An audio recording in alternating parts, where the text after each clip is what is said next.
So let's have a look at the course introduction. Don't worry if you do not have any Cortex XDR experience. This is the best place to start. So in the Cortex XDR Prevention and Deployment course, we'll talk about what we'll cover, but you're going to learn a lot and have a lot of hands-on as well. So this section is more, let's understand what we're covering for the first course for 3 days.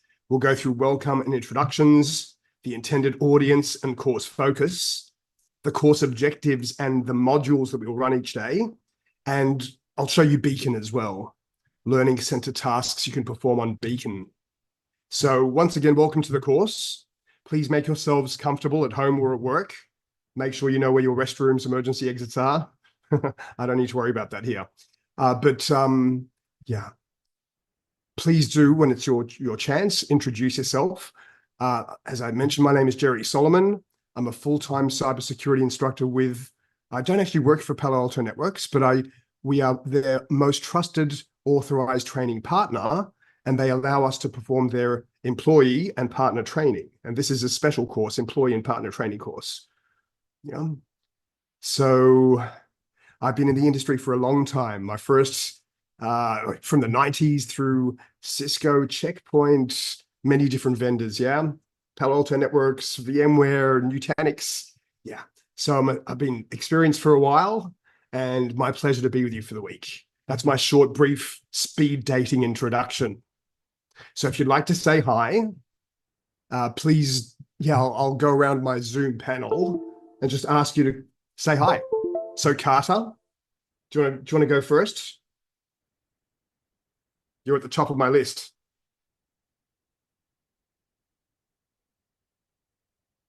And if you need to work out your audio and things like that, you can always come back afterwards. So that's no to Carter. Gordon Tong. Do you want to say hi?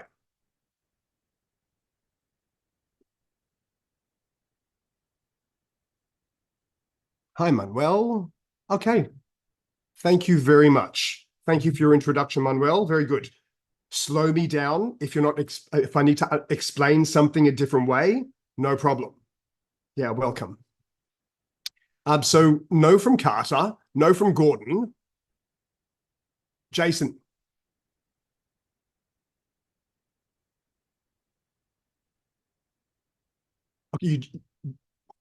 Joseph. Would anyone like to introduce themselves? I'm feeling, I'm not getting much response when I'm going around my Zoom panel. Yeah.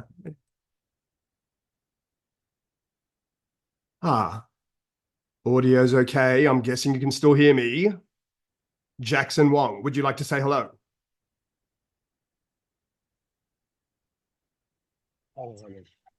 Hi, Jackson. Hi. I'm from research institute for senior system specialist. Okay. And where are you based? Where are you? From Hong Kong. Oh, you're Hong Kong. Okay. I'm in Sydney, Australia. People from Hong Kong, people from Philippines, Malaysia. Yeah, this is a Singapore time zone, but we're all in the area. Okay, good. Thank you, Jackson. Joseph Lin. Yes, hello. Hi. Hi. My name is Joseph Lin, and I'm working in the same company with Jason Wong, and I'm another system specialist from my company. Okay, very good. Also based in Hong Kong, I'm guessing. Okay, now both of you, Joseph and Jackson. Okay, all of you from PCCW, is that Price Cooper? PCCW? Yes, Lenovo PCCW Solutions. Okay, all of you from PCCW.com email addresses. I could not add you to Cortex XDR to provide you access to our lab. It seems like you do not have a CSP user. You've not gone through the process to create a customer support portal user. So you need to contact all of you with PCCW. Yeah. You need to, in fact, you need to contact whoever the super user is in your company. If I put an N next to your name, this is for all of you that has an N next to your name. if there's an N next to your name, I could not add you to give you access to our lab. One of you told me with another email address before. I'm going to fix you up soon. Who was that? That was Tom. Tom said use a different email address. I'm going to try that for Tom. So Tom, I was able to add you properly already, Tom. Otherwise, I would have put a no next to you.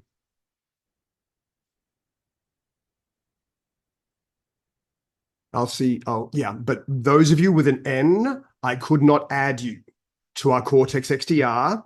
You need to find who is the super user, the CSP super user for your company.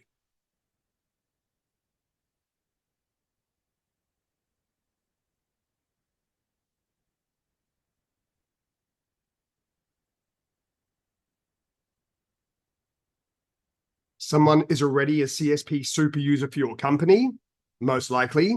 You've already purchased Palo Alto Networks products. You had to open support cases with Palo Alto Networks.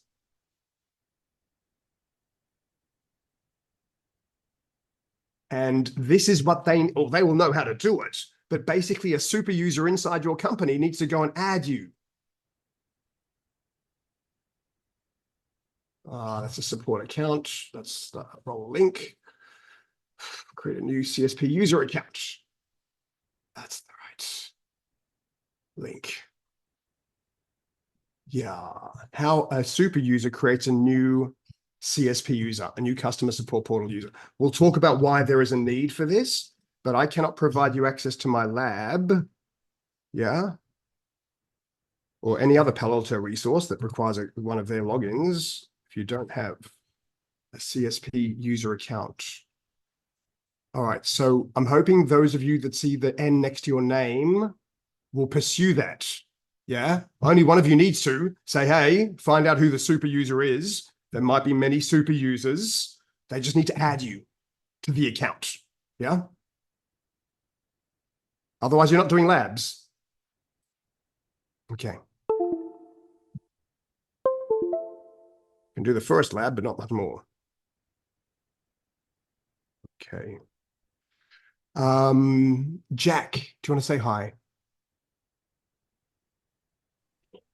Hello, it's Jack. Can you hear me? Yeah, I can hear you very well. Thank you. Yes, I'm from HKBN and my position is security engineer. Okay. I'm from Fantastic. Hong Kong too.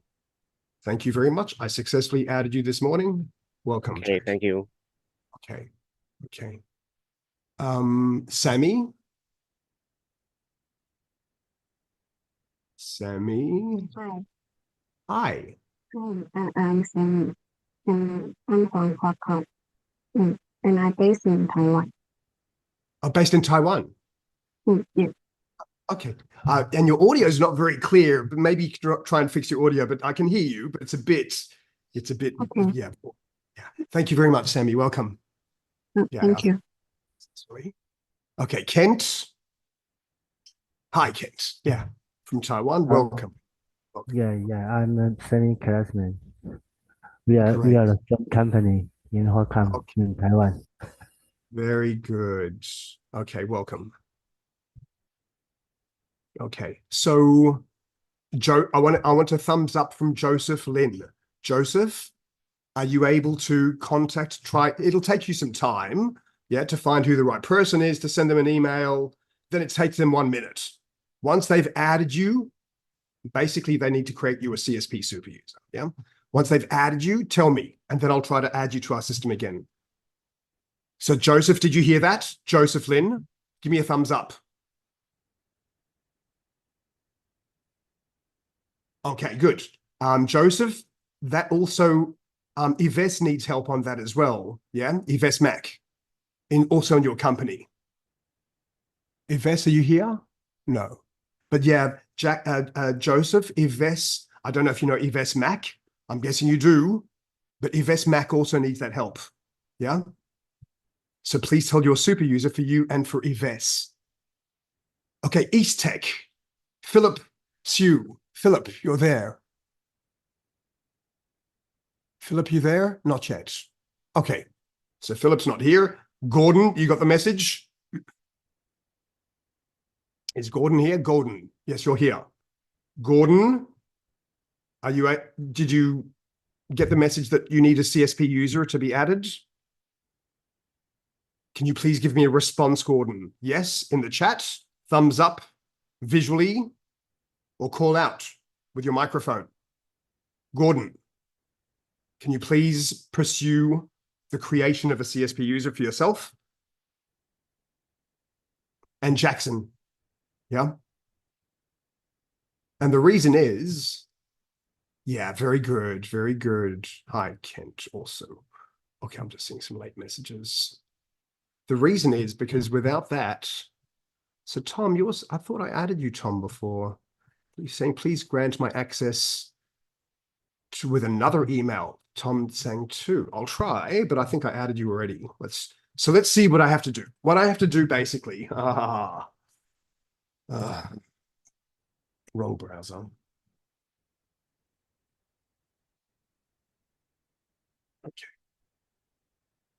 Okay, so here is the customer support portal. If you haven't seen Palo Alto Networks, I'm sure you have customer support portal before. Here I'm in the correct account. Yeah, I have access to multiple accounts for my company and for Palo Alto Networks Education.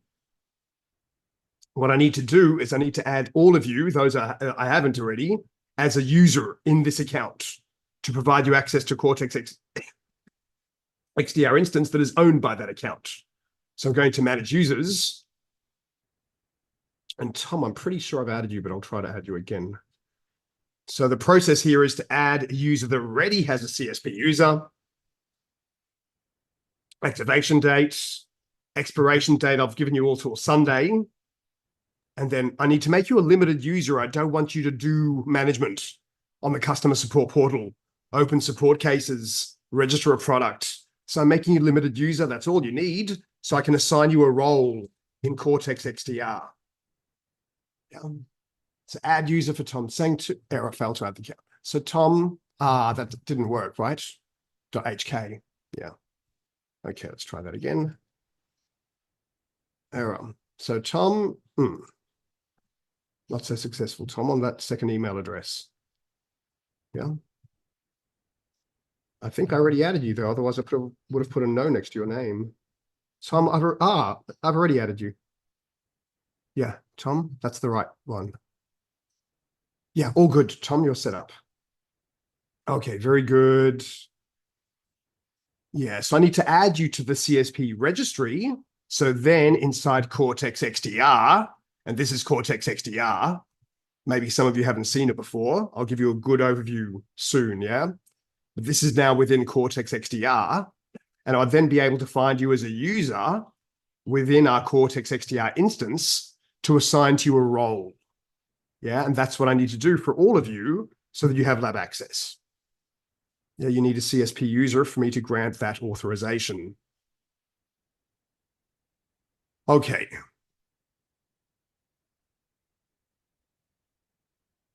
I'm sure Tom has been added, and all of you that I didn't have an N next to your name have been added already. And what I've done is I've assigned to each full power in Cortex XDR, like Tom. You all have been assigned instance administrator as a role in Cortex XDR. So full powers. Okay. So if anyone else wants to call out and say hi, it was a bit unsuccessful for me to go around. Yeah, I wasn't getting much response. So if you want to call out and say hi or send a chat, please do. We'll keep our introductions short and sweet. Yeah. More on the introductions. We've covered the timing. By the way, you will get regular breaks, yeah? I'll make sure that you get a morning tea break. I'll make sure you get a bit of a lunch break. Yeah, you're not going to have time to go out for an hour for lunch.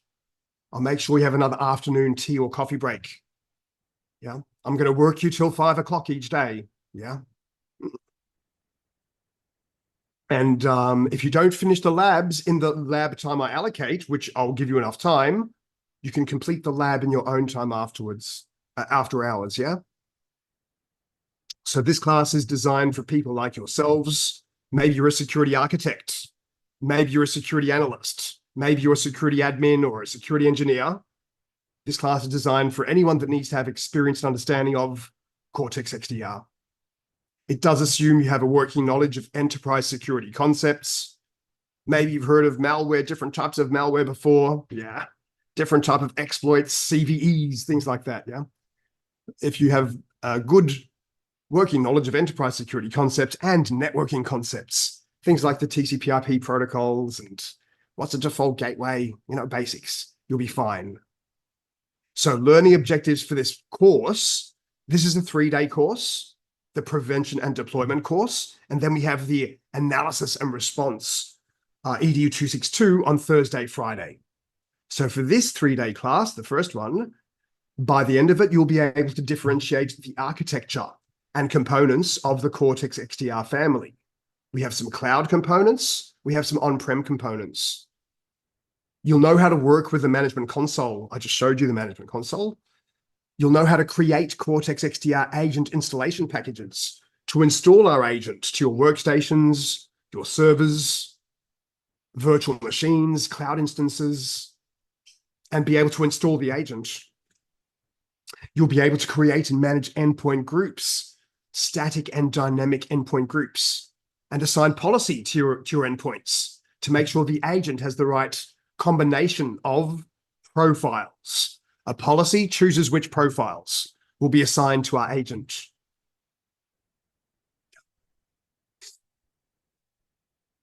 Because within Cortex XDR, with our prevention policy, we have 5 different types of profiles that we can assign to your endpoint, to your agent, if we have the agent installed. Yeah. So we have 5 different platforms supported. Most features for Windows, Mac OS, and Linux, less for Android and iOS. But if I choose Windows, we'll see there are 5 different profiles for platform Windows. For Mac OS, I've got 5 different profiles to configure the way the malware protection works, the exploit protection, to configure the agent settings, its log space, user interface, other settings, to enforce additional restrictions on the agent, to add exceptions. Sometimes we need to disable a protection. We have exceptions to disable protections. So we need to understand, what do these profiles do? How do I attach them to my agent through a policy rule? That's done through a policy rule. Yeah. All right. So you'll be able to create and manage, profiles and policies. Today, by the end of the day, we'll start looking at the agent settings profile and the restrictions profile. And you'll attach them to a policy rule for platform Windows, so that when your Cortex XDR agent does a check-in every 5 minutes to our Cortex XDR, it downloads the policy it needs. Tomorrow you'll learn about, in detail, exploit and malware protection and the way we tune the settings in our exploit and malware profiles. And this is an extended detection and response platform, the best and the world's first. So we're also going to learn about some response capabilities, how we can respond to attacks remotely from the management console, how we troubleshoot the Cortex XDR agent if you're having trouble. I've just installed the agent, things aren't working properly on my server anymore. What do I do? How you deploy the broker VM and configure one of its applets. Broker VM is a Cortex XDR broker VM you can choose to deploy. We'll learn about what is its role in Cortex XDR and what are its different capabilities. One of them we'll learn about, called local agent settings. You'll know how to work with Cortex XDR dependent services, like the hub, like the Cortex Data Lake. To interact with them, we use the hub, but Cortex Data Lake, Cloud Identity Engine, we'll learn about towards Wednesday, the last part of the course. And you'll be able to describe the roles of the customer support portal, where I need to add a user into the CSP registry of the account to allow them to have authorization to XDR, and the Cortex XDR gateway to then do the permission management.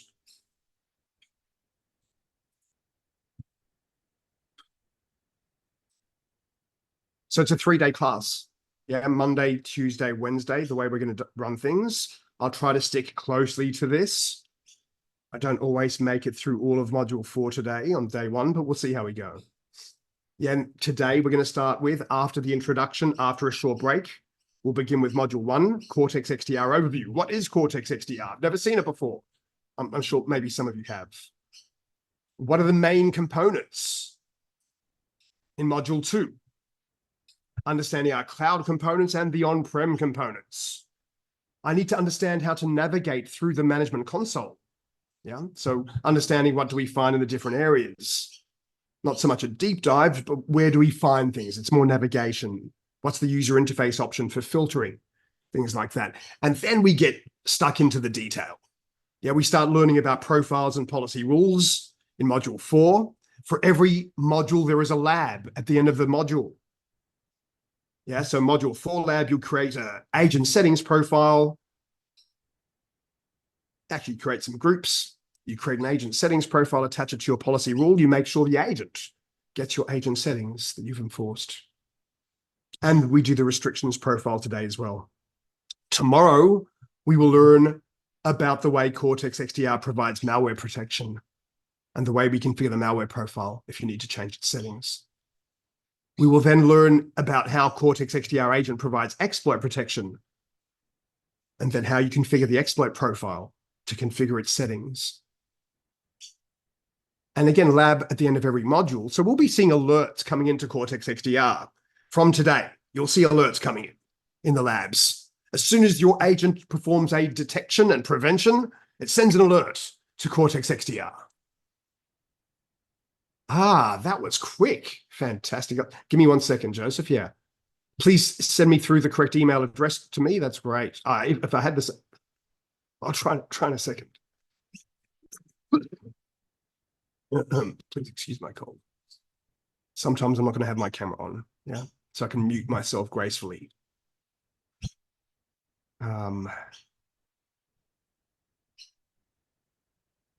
Yeah, so yeah, we're going to talk about how we work with alerts in module 7, using exclusions and exceptions in module 8.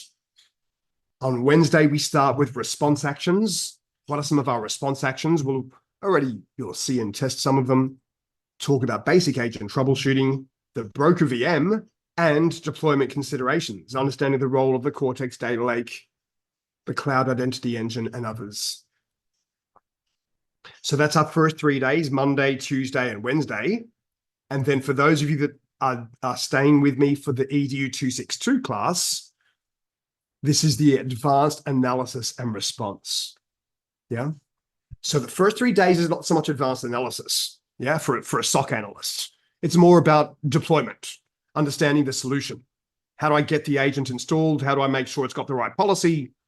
Understanding what it does, yeah? But the 262 class is advanced analysis and response. So we'll cover that on Thursday and Friday. It's a very good class. I think a bit more fun. Yeah, a bit more fun than the first 3 days, but it's all fun. You will not fall asleep. You won't have a chance to fall asleep. And there is an informal post-class assessment. If you're not a Palo Alto employee, you'll use Beacon to manage your learning experience. You don't have to sit the assessment. You can optionally do the assessment on Beacon. So Beacon is where you registered for our class. Yeah. So Beacon's where you all registered. There you all are. You can see my attendee list. And you could go and search if you wanted to do a self-assessment for 260, just do a search for 260 where you found the course details. And if we go into the course details, we'll see down there is an option for the assessment. Multiple choice. Yeah, just multiple choice. It's not a formal exam. A few questions per module. Did you learn what you were hoping to learn from the class? Yeah, at the end of the 262, the advanced analysis and response course, you do the same thing. The 262, you find its details, and then we'll find a self-assessment for EDU 262. And if you are doing both courses this week, or you're going to complete the second course another time, you are all doing the recommended training to pass and become Palo Alto Certified Detection and Remediation Analyst. Yeah, PCDRA. So PCDRA, you can get all the certification details from Beacon as well. And I would recommend, if you do want to pass this is an exam you would need to book in. Pearson VUE, yeah, do a formal exam. So we give you a study guide. We give you the exam blueprint. We give you the data sheet, yeah, and even some review. It's not the same as the courses, but would you like to review how to get started with endpoint protection? Would you like to review how we perform causality and analytics concepts? So there's some small review modules as well if you want, but the most important thing is the study guide. Yeah, this study guide is about 150 pages. Even if you don't want to do the exam, it's worth, just download it from Beacon. Yeah, it's a very good document, 123 pages. Yeah, lots of detail in it. And the kind of thing you should do, you should prepare for your exam by following through this document. You don't need to read it from front to back, but, maybe do the review questions at the end of every module. Yeah, at the end of every section, there are review questions also, and then go back and review what you didn't know. That would be my recommendation. I encourage all of you. It's a very fair exam. The difficulty level is, medium. It's not super tough. Yeah. So you'll all be able to pass the PCDRA exam. So again, the resources there on Beacon. Yeah. Any questions on that? I think you've all know Beacon because you've booked into the class, or maybe someone else booked you in as well. Yeah. So Joseph says his account is ready. I'm going to try Joseph again one more time while you're here, just so you can see what the processes I've done for all of you that didn't have trouble.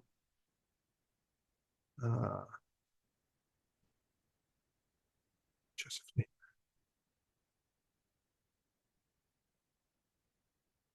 I've got two Josephs. That's why I'm struggling. Oh, there you are, Joseph. Okay. Okay, I've got you. So this is what I've had to do this morning for each of you. So please watch along. I've had to try to add you to our customer support portal account. So here is the customer support portal. I'm in the correct account where my resources are. And now I'm going to add a user to the account, someone that already has a CSP user. I can add just like that, specify the activation date, the expiration date, give a limited user. That's the minimum role required. So I can then give you an authorization in Cortex XDR. Yeah, and so for Joseph, step 1, perfect. Yeah, and that's easy. You've got a CSP account, that means. And then here's step 2. Step 2, I'm then going to go to Cortex XDR, and then here are my users. We will find Joseph in the user registry, but he has no role. So I need to find under users. Yeah, and if you could help get that set up for Yves as well. I don't know if you know Yves's email address. Joseph, I'll just send you Yves's email address. Yeah, but please ask your super user to do for Yves as well. That will save us some time, Joseph.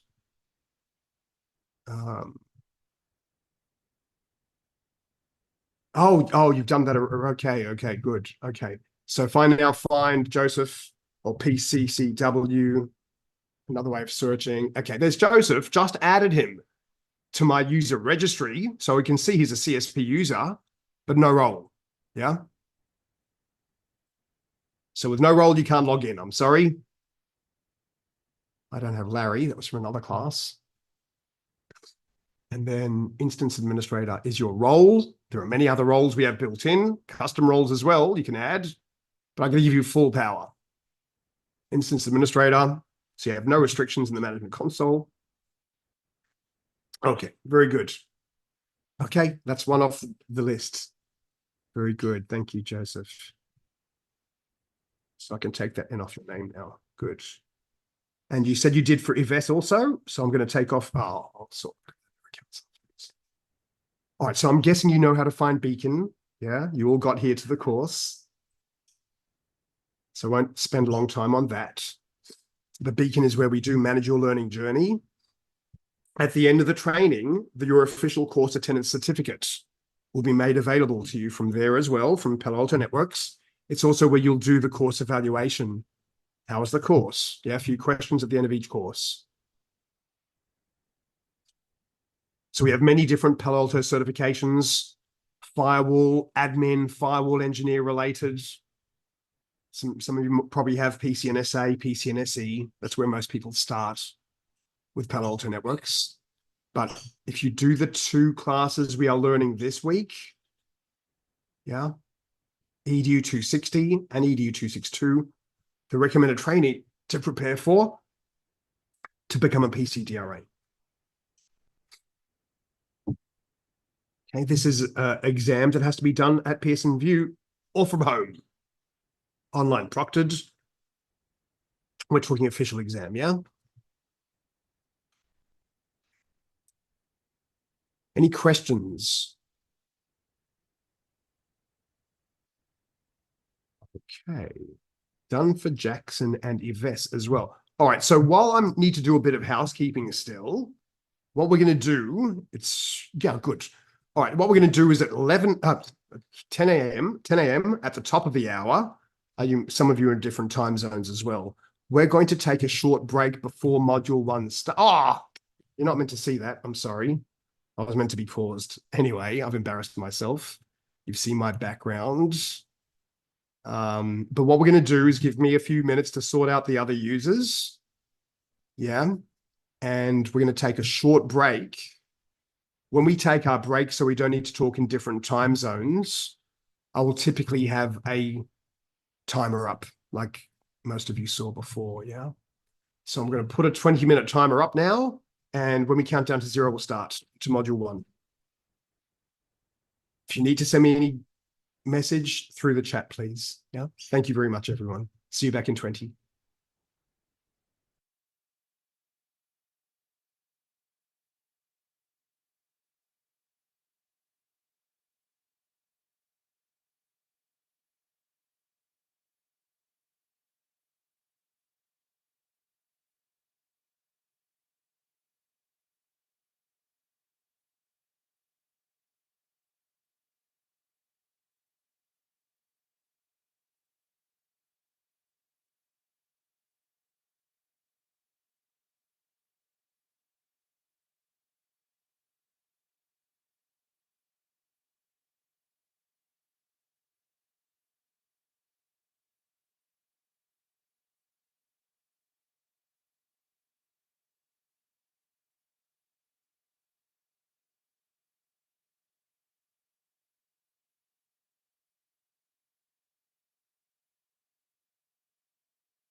Okay, welcome back, everyone. Yeah, that's great. Looks like there's only one person I couldn't add so far. And the attendee with the name 190, yes, the attendee with the name 190, a number, I need you to rename yourself. I need to make sure you're a course attendee. I need to know who you are. Yeah? So the person with 1904073 as your attendee name in Zoom, that doesn't help me.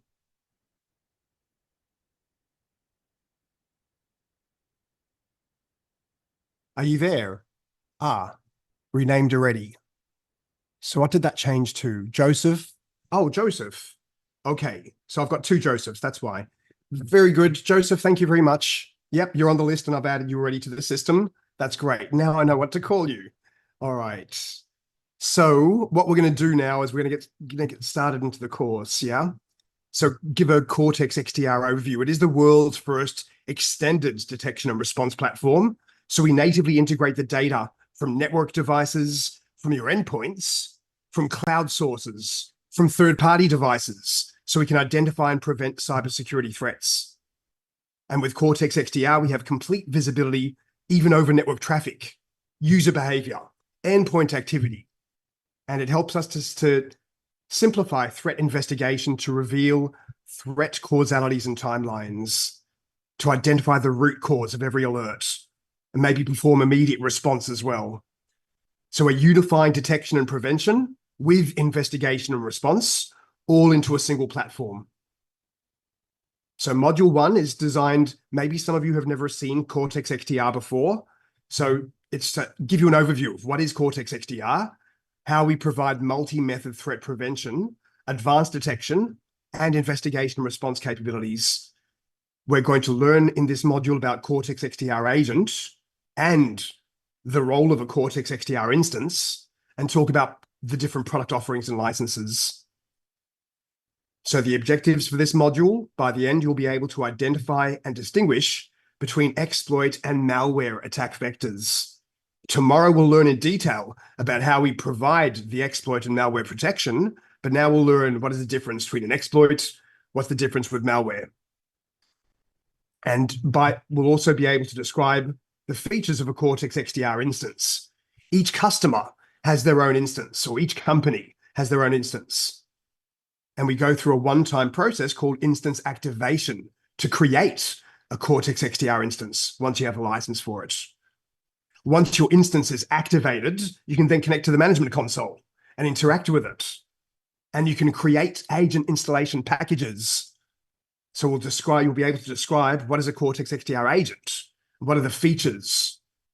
You'll be able to identify Cortex XDR product offerings and describe the capabilities, the licenses for the products. So first thing we talk about is Cortex XDR agent and the Cortex XDR instance, the two main components. And please slow me down anytime if you'd like to ask a question. Yeah, you don't need to raise your hand, you can call out. Yeah, please make yourself at home, like we're all sitting in the same classroom. Yeah, like it used to be in the good old days. So we have two main components for Cortex XDR. In the cloud, each customer or company has their own Cortex XDR instance. And then we install on-prem Cortex XDR agents. So this is what they're trying to show you in the cloud, and here's within your organization on-prem. Yeah. So what is a Cortex XDR instance? Well, we again have to go through a one-time activation to create it, but then it gets automatically updated in the cloud. And by the way, this course is based on XDR 3.6, but what's happened in the meanwhile is Cortex XDR has upgraded itself. Cortex XDR has upgraded to 3.7 and then to 3.8. Yeah, so we're actually using Cortex XDR 3.8 now. The instance upgrades itself automatically. Yeah. And the key functions of the instance is it enables us to perform centralized management of our endpoints. We can perform alert and incident investigation and remediation and response, not just remediation. Sometimes we might need to perform further investigation with a live terminal session. Sometimes we may need to even isolate an endpoint. So built into our Cortex XDR instance, it does provide the management console, which is what you've seen me interact with. Built into the Cortex XDR instance for each customer, they have an analytics engine, a machine learning engine that performs analytics, and a causality analysis engine, another machine learning engine that analyzes the alerts when they're received from the agents, from other alert sources, not the agents. So 2 machine learning engines built in to Cortex XDR, and from the management console, we can initiate response actions, live terminal, endpoint isolation, quarantine a file, terminate a process. And here's within our organization, I've got workstations and servers that need to be protected. They can be virtual machines. We can have instances in the cloud protected by our Cortex XDR agent, but we install the Cortex XDR agent on our on-prem endpoints and cloud hosts. What is the function of the agent? The key function: to prevent attacks, to prevent malware, to prevent exploits, to enforce restrictions, to further reduce the attack surface and secure your endpoint and cloud hosts. The agent will automatically upload data to Cortex XDR. So here we see the agent. Yes, it's providing protection on the workstation or server, and also immediately uploading alerts if it generates an alert, and periodically uploading logs. And we'll learn much more about that, yeah? Now, whereas the XDR instance is automatically updated in the cloud, my Cortex XDR agent, I control the upgrade of the agent. Do I want to manually upgrade the agent from 8.1 to 8.2, or do I want to configure automatic updates of the agent?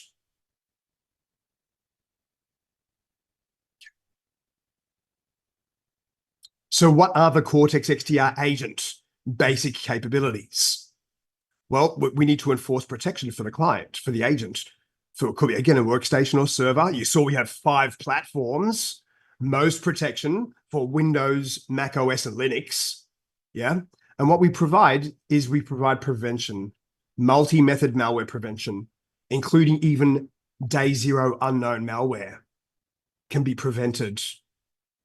We also have multi-method exploit prevention, so we can prevent exploits, both known and unknown exploits, 0-day exploits as well.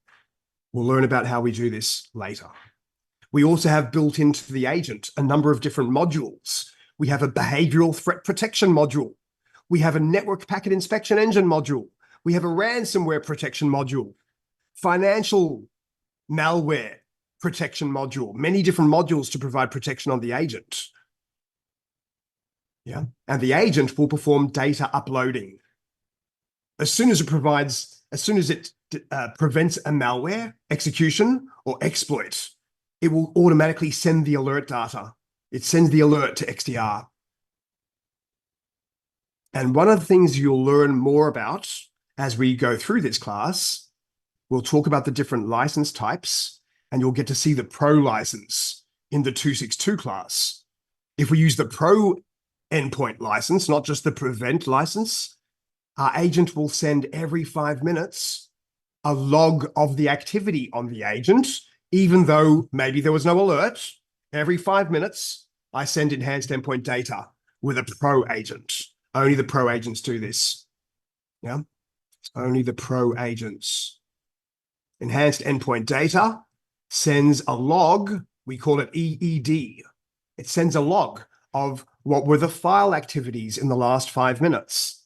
File opens, file deletes, file creates, file renames. What were the registry activities performed in the last 5 minutes? Registry keys being deleted or created or modified. What were the network connections established inbound or outbound? Yeah. What were the process activities? Processes that started or stopped. We send a log every 5 minutes from a Pro agent, and that provides us with extra capabilities we'll learn about later. It's very, very important. Enhanced endpoint data, yeah, and the Pro license features. Remember, you can ask questions anytime. And if I say, look, we'll talk about it after to save time, you won't mind. Yeah, but you're welcome. Make yourself at home again. Yeah. You'll get used to me. We'll be together for 5 days. Also, with the agent, we can further extend endpoint security by using extensions on the agent. We have what we call extensions on the agent. And with our extensions, which we provide to the agent, we can further minimize the attack surface. Touch on that as well. And we can also use the agent to perform endpoint scanning, an on-demand scan or periodic scan, so we can scan for malware on the endpoint, scan portable executables and macro-enabled Office files. Yeah, we can search, again, on demand when you trigger it, or periodically. We can schedule it to happen every week, every day if you wanted to. We can also perform search for a file, and if we find it, then destroy it. We can do that by the SHA-256 hash. So if we know about malware by hash, we can then search our logs for, the presence of that file and then destroy it.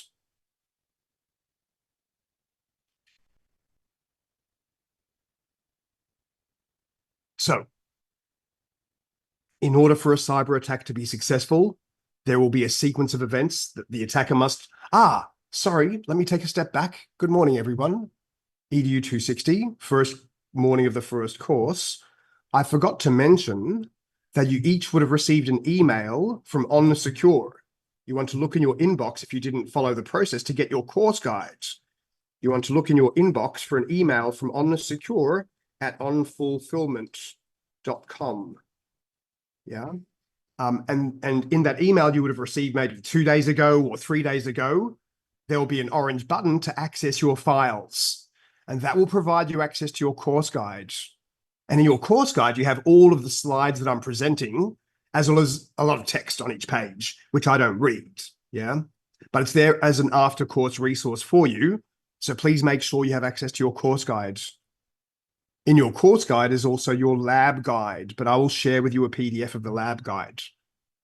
But you do want to make sure you get access to your course guide, please. Has anyone already done that? Has anyone already received their course guides? Done. Kent, thank you very much. Yeah, okay, good. If you need more guidance on that, let me know, but you know what to look for in your email. Yeah. What I like to do personally on the core text has nothing to do with Palo Alto Network's core text, by the way, spelt differently and with a T on the end. But from the core text website, they give you the option to install the reader on Windows if you have admin privileges to your machine. Yeah. Or if you have a tablet, an iPad or Android tablet, there's an app on your app store. So you can download the core text reader. And then you log on once and you see all of your ebooks provided by Palo Alto Networks, all of your ebooks provided by Checkpoint, by Nutanix and other vendors. Yes, your library gets bigger over the years. Yeah, so I just prefer the interface to access my course guides. Here's Cortex XDR Investigation and Response. That's the other class. It's this one. I think it's this one. No, I've opened up the wrong course. So whether you use the browser or the reader, we go back to the table, to the library with a back arrow. The most recent book you've opened will now be over here. I'll try this one this time. Yeah, I wish I would show you the title. Anyway, pretend this is the right book for me, Cortex XDR. This is the 262 class. The way we navigate through each book is with our table of contents. So every course has a course overview. Yeah. Every course has a module 1, but we don't call it module 1. We just take you through each module and the slides page by page. Yeah. So this is for the 262 class starting on Thursday, but the same idea. Here would be module 2. Here would be module 3. And then at the bottom of your course guide, you have the lab guides. Yeah, so to perform all the lab instructions.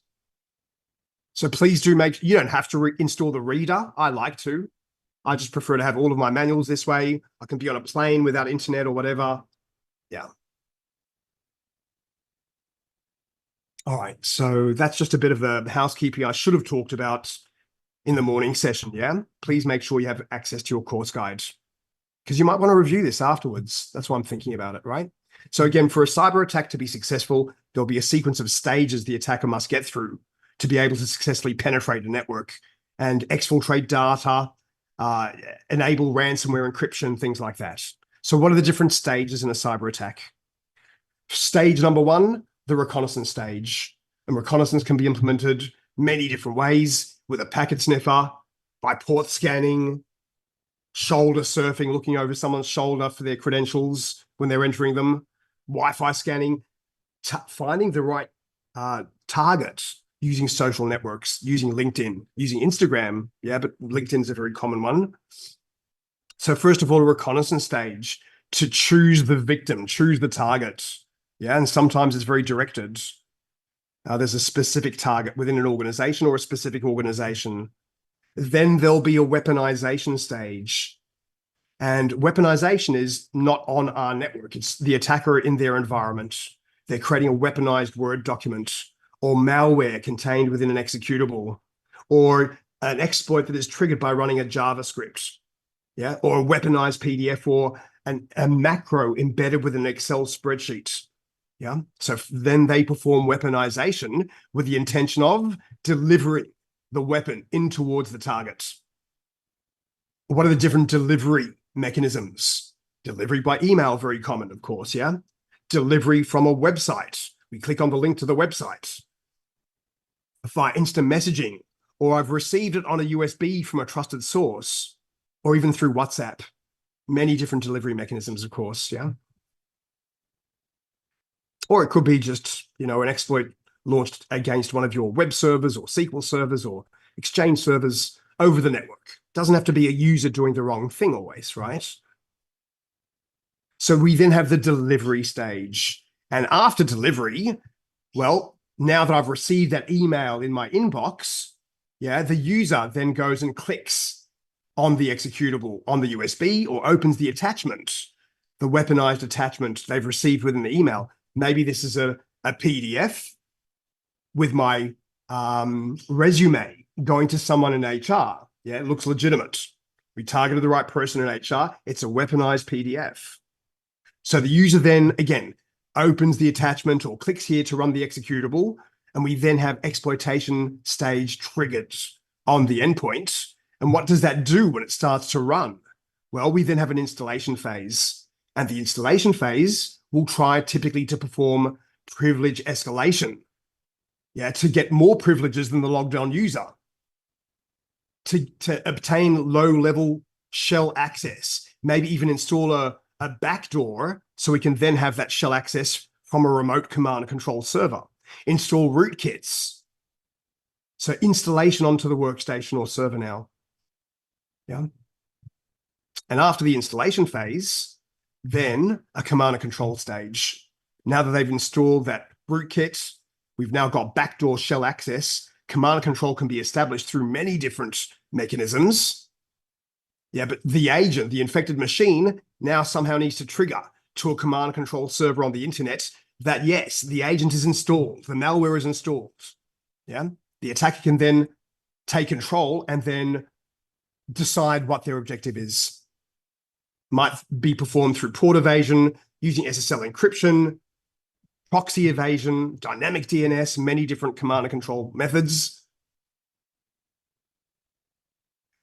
And then once that command and control session is established, then the last stage is for the attacker to then act on the objective. And they might be sitting there silently within the environment, yeah, just trying to monitor what's happening, maybe try to penetrate other systems, propagate internally, yeah. Data exfiltration, steal data, yeah, without giving any other signal that anything weird is happening. Once enough data has been exfiltrated, maybe then perform the ransomware encryption, yeah. Or sit there passively until the time is right to launch the attack required by the attacker. So one of the questions I sometimes get, you're a very quiet group, don't be too quiet for me. If I had Cortex XDR Agent installed, where can XDR Agent help me? Not so much in reconnaissance. Yeah, we'll talk about what we can do to detect reconnaissance. Hopefully you've got firewalls. Yeah, we can certainly use XDR Agent. If my agent was being port scanned, then most likely it's a workstation on the inside of your network. Could be a server on your DMZ. but we're not normally thinking about reconnaissance protection on the agent. We have some, we'll talk about it. We can't provide protection against the weaponization phase. That's the attacker creating the weapon, yeah? What about the delivery phase? Some people ask me, can't we prevent the delivery of the email that has that, weaponized document or unknown link in it? Yes, we can, but that comes down to your email security solution. Do users attach USBs? Maybe we enforce protections. They can't attach USBs, yeah? Some people ask me, what if I have the agent on my Exchange server and we've now delivered that malware onto the Exchange server? Doesn't the Exchange server prevent the delivery phase? No, the Exchange server is not running the executable. It's just a file in someone's inbox, yeah? So you'd have to have other email protection for it to be stopped at the email level. But certainly, if now I have my workstation and I then click here or open the attachment, this is where our XDR agent starts performing protection. And if the exploitation phase is stopped, then there won't be installation, there won't be command and control, there won't be acting on the objective. Yeah. If the exploitation was missed for some reason, the installation will prevent. So this is the CyberAttack Lifecycle. Yeah. You've probably seen before, especially if you've attended other Palo Alto Networks classes. This used to be called the CyberAttack kill chain. You might have heard of the term kill chain, but they don't use that term anymore. It's actually been trademarked by Lockheed Martin. So we call it the CyberAttack Lifecycle, not the kill chain anymore. All right. So this is just the introduction module. Yeah, remember? Slowly, we'll get there. Tomorrow, we're going to learn about in detail how the agent provides exploit protection and malware protection. Now, we want to understand the basics to prepare us. Yeah. So first thing we're going to talk about now is understanding different types of threats, specifically what is an exploit? How do we provide exploit prevention? And then we'll learn a bit about malware. So what is an exploit? An exploit is typically a malformed data stream contained within a file or received over the network, a socket, and that data stream has been embedded with malicious payload. It could be within a weaponized PDF or encoded within HTML or within a flash file or JavaScript, And what the exploit is trying to do is to trick a legitimate application like my Adobe Acrobat Reader or my browser or Office application. We're trying to trick an application into running code provided by the attacker. The attacker is trying to leverage a vulnerability of the application that they know. Yeah. They're trying to trick the application utilizing that vulnerability, or they're trying to trick the kernel, the operating system, into running the code provided by the attacker. So we're, again, taking advantage of application or kernel vulnerabilities. If it's an application vulnerability, maybe it's being patched by the vendor, yeah, by Google or Adobe or whoever it is, yeah, or Microsoft, yeah. So it's important to remember that even though we have XDR agent, we still want to make sure you're still doing your patch management, yeah, making sure you're patching your applications, patching your kernels, so that they are protected against known vulnerabilities, yeah. But those patches protect against known exploits. Yeah, not the unknown ones that some attackers discover. So an exploit is likely, if we can trick that application or kernel into running that code, it will likely then download secondary malware. And then, after installing that malware, establish a connection to a command and control server. So an exploit typically has a small payload, and they are based on exploitation techniques. And you've heard of many of them, like buffer overflows, SQL injection, cross-site scripting, return-oriented programming, a heap spray, and many others, yeah? These exploits are based on exploitation techniques, which are sophisticated programming methods, usually developed within research, university, academia, but of course sometimes get misused as well. Yeah, and tomorrow we'll go into much more detail about many of these types of exploitation techniques and what they mean, how they work, and then how we provide protection. Yeah. And to give you a quick introduction to that, how does the Cortex XDR agent provide exploit prevention? What's the flow? So here we have logically a workstation that's protected by our XDR agent. Yeah. And we are then opening a weaponized PDF on the workstation. So the first thing that happens when we double click on that PDF file, the operating system finds the associated application. For me, it's Adobe Acrobat Reader. For you, it might be one of your browsers. The OS must find the associated application, and then the operating system will begin the process to initiate the process creation. And when that happens, my Cortex XDR agent dynamically injects libraries. They're called exploit prevention modules. At process creation time, we dynamically inject DLLs, libraries. So when the application opens and then loads that weaponized data file, and then an exploit attempts to take control of the endpoint, the agent automatically kills the process. Once the exploit is detected and prevented, we kill the process. We dump the process memory onto the workstation or server, and we send the alert to Cortex XDR. So that happens automatically. Yeah. An exploit prevention flow, and you'll see this happen in the labs. We have a very good lab environment where you can test exploits, you can test malware, or all in our isolated environment.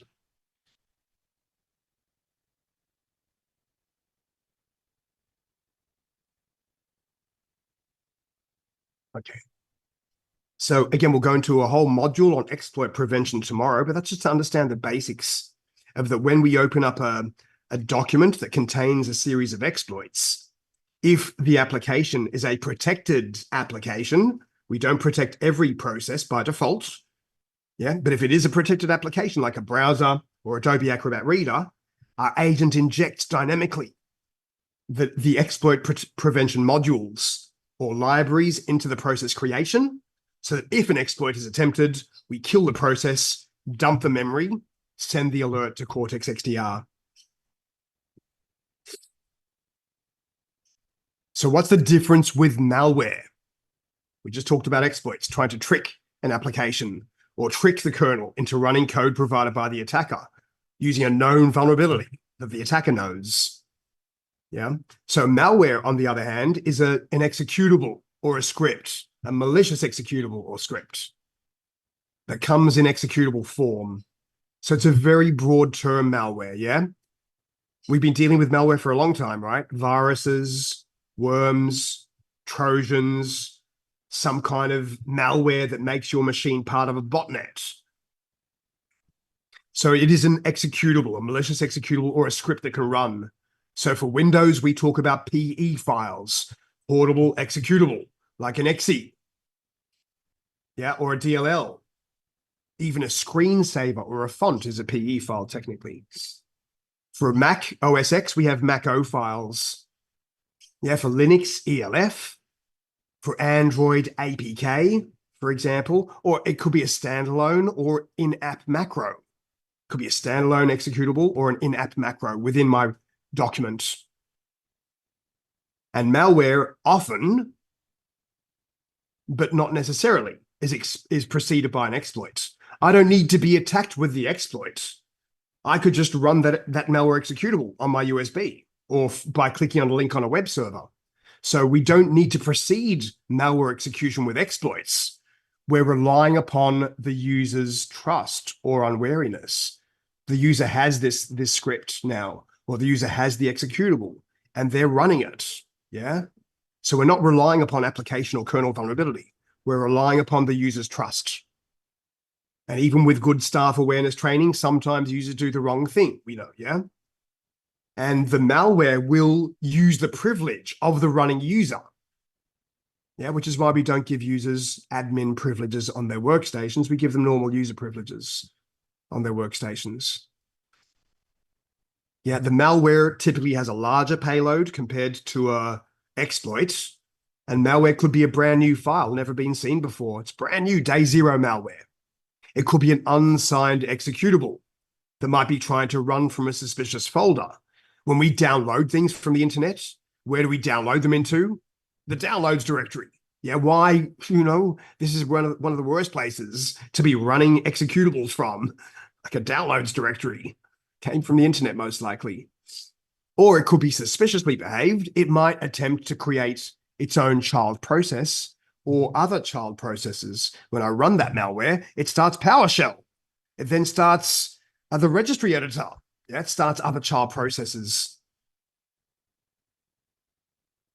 Again, very broad term. So how does our Cortex XDR agent provide malware protection? And again, this is the summary. We do a whole module on this tomorrow morning. Yeah, but important for me to point out to you that with malware protection, when we try to run on Windows, we talk mostly in this class, but we try to run an executable on Windows, for example. First of all, we go through a pre-execution analysis. In pre-execution, I'll take you through all the steps, but in pre-execution analysis, we decide, shall we block the process from starting? Yeah, if I get through here, next decision, maybe we'll block it. If I get through here, maybe next decision will block it. Shall we block the process from starting, or should we allow the process to be created and start? Yeah, when I run the executable. This is during the pre-execution analysis. I'll come back to this in a second. Yeah, if we don't block and we allow the process to start, we still perform ongoing malware protection with post-execution monitoring, malware protection modules. So if the process did start, we're still going to look at what the process is doing, how it accesses resources, files, network connections, the registry. Yeah, and we have a number of modules, and these are just a few of them, that will perform ongoing post-execution monitoring. And if at any time we detect a problem, then the process will be terminated. Yeah, we stop the process. We dump the process memory. We send the alert to Cortex XDR. Yeah, so we do pre-execution analysis followed by post-execution monitoring. So let's go back to pre-execution. So here I try to run an executable on my Windows workstation that has Cortex XDR agent installed. First, we determine, does it try to start other child processes like PowerShell or the registry at any child process? If it does, we will block it. We're not going to let the process or processes start. If there's no problem with malicious child process detection, we then check to see, is this executable allowed to run from this location? We can enforce restrictions. Maybe with your restrictions profile, you configure an additional restriction. No executables are allowed from the downloads directory. No executables allowed from the temp directory. Yeah, you can do that if you want. So if it was attempting to run from the downloads directory, we'll block it. We won't let it start. But if it was running from an allowed location, then we need to determine the verdict. What is the verdict of this executable? Is it benign, or is it known to be malware, or is it unknown? Yeah, and for many of you, I think you would be familiar with Palo Alto Networks Wildfire. We'll go into it in more detail tomorrow. But Wildfire is in the cloud. We have a Wildfire regional cloud in India, Singapore, Australia, and others that all connect to the worldwide Wildfire cloud. So that's up there in the cloud. And this is here on my agent. Yeah. So when we get through this step, I'm going to determine what the verdict is of that file in my own cache. I have a hash verdict cache, a Wildfire cache locally for all the files I've already accessed. Here's the SHA-256. Here's the name. Here's the verdict, benign or malware. If it's benign, we'll allow it to start. Yeah. If it's malware, we don't let it start. We block it. But the issue is, what if the file was not in my local cache? I don't have the verdict. In that case, your agent automatically will query Wildfire in the cloud in Singapore. Yeah, for example, if this is where your instance is, it will query. Here's the hash. What's the verdict? Have you seen this file before, Wildfire? From another customer, maybe. Yeah. And Wildfire comes back with it's benign or it's malware. Yeah. If it's malware, we block it. Yeah. If it's benign, we'll typically allow it to start. But sometimes it's unknown. Wildfire has never seen the file before. And so what our agent will do, if the verdict is unknown, the agent will upload the file, the unknown file, to Wildfire.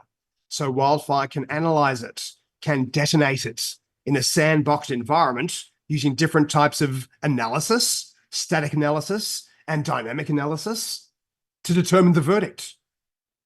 Yeah. Excuse me.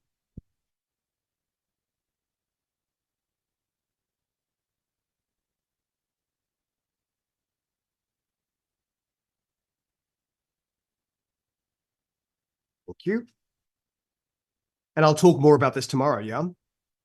But we upload the unknown file to Wildfire for analysis. And by the way, Wildfire is busy. You're not the first file they're receiving.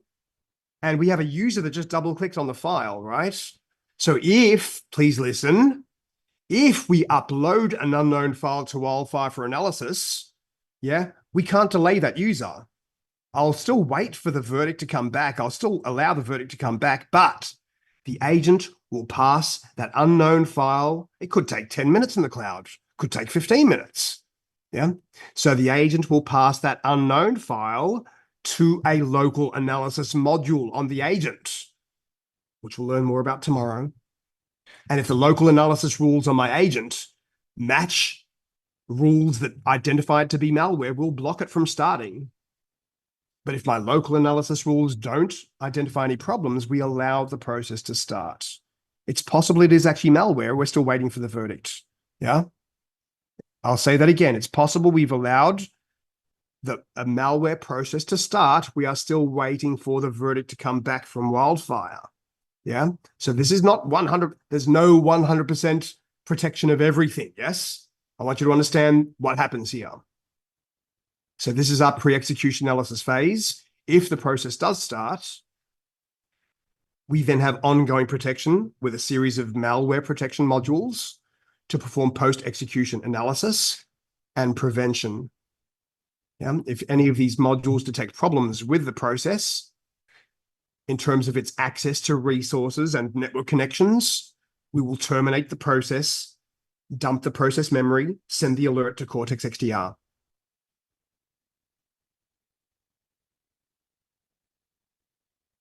All right.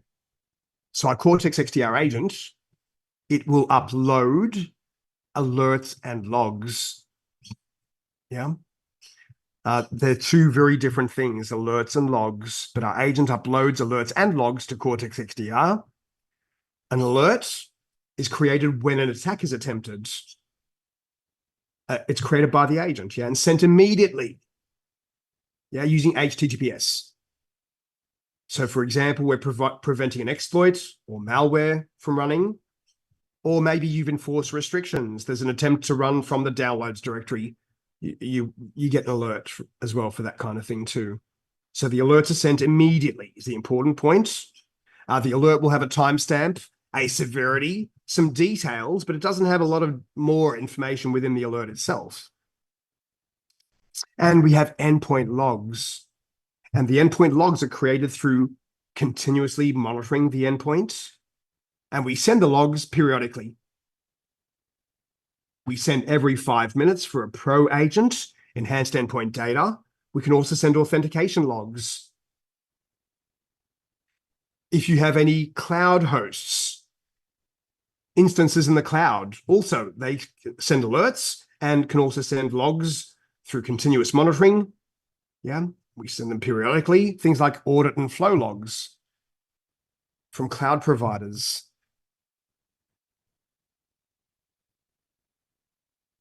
And we also have the ability to further reduce the attack surface of the agent. On Windows, we have a series of extensions that can be added to the agent.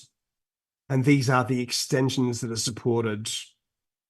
So, for example, if you want to enforce additional restrictions to block or allow USB devices, you can control CD-ROM device attachment, your removable USBs, hard disk drives, yeah?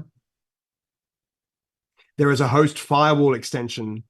So you can have host part of the XDR agent. If you enable the extension, you can block or allow network connections on your agent based on IPs, port numbers, even the location of the endpoint. You can also apply encryption using BitLocker with the host disk encryption extension. And we don't really learn about configuring these extensions in the course. Yeah. So I'll remind you about them afterwards, but they're very simple to configure. What we spend a lot of time learning about in this class is in the endpoint section of Cortex X, and we'll go all over. You'll know your whole way through the management console by the end of Friday, yeah? But we spend a lot of time everywhere, but under endpoints, we do policy management. And what we learn about in this 5 days are prevention policy rules and prevention profiles. And we'll talk about exceptions as well, yeah? So prevention profiles and policy rules are how we provide configuration to the agent, yeah? Whenever the agents perform a check-in every 5 minutes, the XDR agent will do a check-in, yeah? And Cortex XDR in the cloud will evaluate its policy. Does the endpoint name, this is rule number 1, a bit like a firewall rule base. Does the endpoint name contain this? No, it doesn't. Is the endpoint equal to that? No, it isn't. Is the group membership equal to that? No, it isn't. So it's a bit like a firewall rule base. As soon as there is a match, yeah, my endpoint name is this, then XDR sees which profiles need to be assigned, which exploit profile, which malware profile, which restrictions profile, agent settings and exceptions. That's the idea of a policy rule. So we spend a lot of time going through how to build all the different profiles, all the 5 different prevention profile types I started showing you before. Yeah, we spend a lot of time going through all of that and how to build policy rules. What we don't look at is we don't look at the extensions profiles. We don't look at building an extension policy rule. But if you know how to do these, you'll know how to do this as well. Yeah.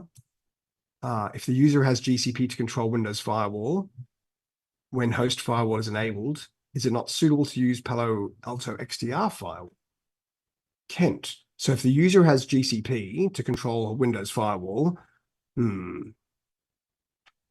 so in that case, you're choosing, if you're going to use GCP's Windows Firewall, in that case, that's fine. You know, whatever's more appropriate for your environment. Yeah. Yeah. So yeah, in that case, I probably wouldn't use the XDR extensions, host firewall extension. Yeah. Ken, do you want to talk? It's going to be easier if we have a conversation on that. I can talk, but my English is not good. That's okay. That's okay. I'm understanding. So you're saying you have in GCP, you're running a virtual machine in GCP, and you're using GCP to control the Windows Firewall. Yeah, I Okay. know the Cortex XDR firewall maybe can disable the local Windows personal firewall, right?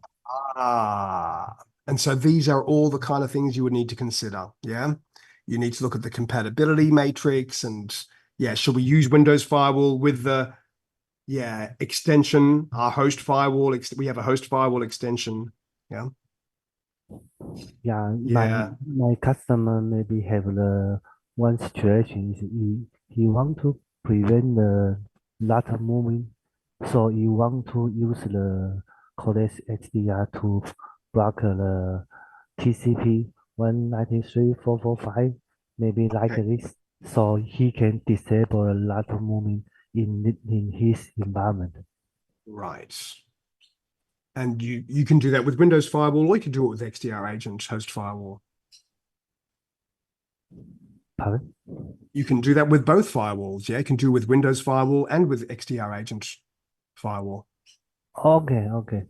So I can make sure the different party is not confused. Okay, right?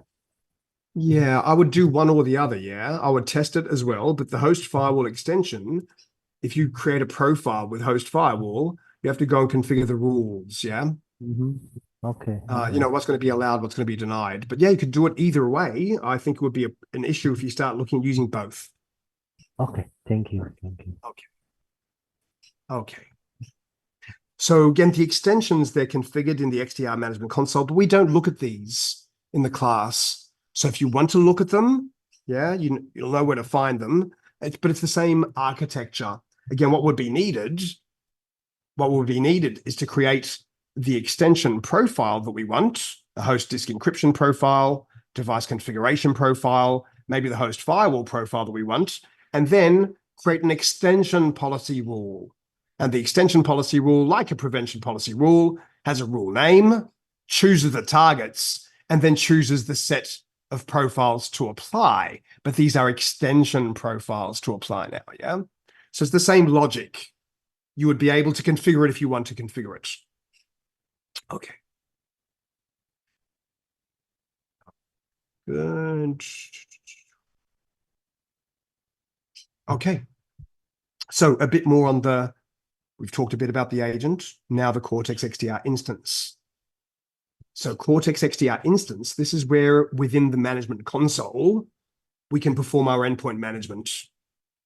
Yeah, you can create endpoint groups, so you can target policy based on group name. You need to create an agent installation package for each platform, for Windows, for macOS, for Linux, so you can install the agent to your platforms.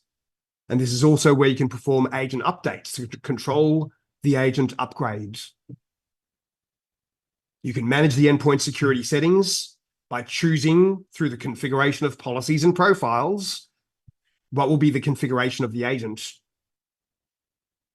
It's within the XDR instance from the management console that we perform incident management. We perform our alert analysis using advanced views called the Causality Analysis view and the timeline view. It's also where we can control our response actions, to run a Python script, to initiate a live terminal session, to initiate or cancel endpoint isolation. And within the Cortex XDR instance, we have advanced detection capabilities. It performs the log collection and ingestion and correlation of logs with alerts. We have two machine learning engines, the Causality Analysis engine that analyzes the logs when they're received, and we have an analytics engine, which provides user machine application analytics in your environment to give you alerts when there's abnormal activity in your environment. We learn what's normal, and then we give you alerts if it's turned abnormal. We provide you with search capabilities, so you can search through the log data available to XDR using the query builder or using the XDR query language. We learn about that on Friday as part of 262. We have add-on licenses as well. Add-on licenses. There are a number of add-ons to Cortex XDR. There's a vulnerability management add-on. There's forensic add-on. There's host insights add-on. A few different add-ons that provide more capabilities. They are licensed add-ons. You have to buy them. 30-day trial. But then if you don't buy them, you lose it. You have to buy it after your 30 days. Within the 30 days, you want to keep it. We have integration with on-prem devices, Palo Alto Networks firewalls, third-party firewalls, external log sources. Maybe we want to take in the logs from GCP. Who's creating new virtual machines? Who's creating new storage or AWS? And we have dashboards and reporting interfaces as well. It's from within the Cortex XDR management console that you get to perform your incident management, your alert analysis and investigation. You see me a couple of times in there, but I'm going to share with you all. I think everyone but Philip. Philip, are you here? Is there Philip here? I think everyone should have access, to tell you the truth, because I've added you all. So I'm going to share with you all the Cortex instance URL and hope that you can log into it. So you can point and click while I'm talking as well, yeah? So this is Palo Alto Networks Training Cortex XDR instance. If you're already logged on to a Palo Alto service, your single sign-on session is still valid. But you should all have access to that. If you don't, let me know. Yeah, please do log on. Because if you want, I'm not going to keep on going backwards and forwards on the slides too much. I will sometimes at the right times. But if you did want to look at the incidents page under incident response, click on incidents, and we see the incident list pane on the left and the selected incident in the details in the middle. Yeah. And this is where we can perform our incident management and the alert analysis and investigation.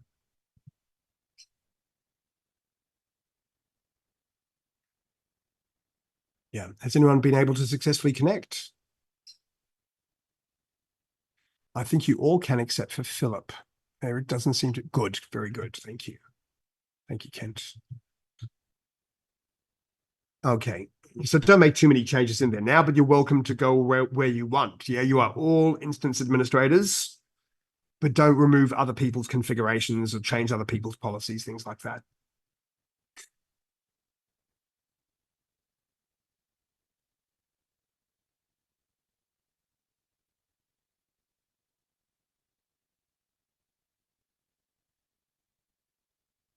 Okay. Now, something we will learn and see starting from Thursday when we do the 262 class. One of the capabilities of Cortex XDR is a very advanced capability called log stitching. Cortex XDR can correlate alerts with a log to create a stitched or enhanced alert. Most alerts don't have much detail on them, yeah? So here's an example logically. Here's Cortex XDR in the cloud.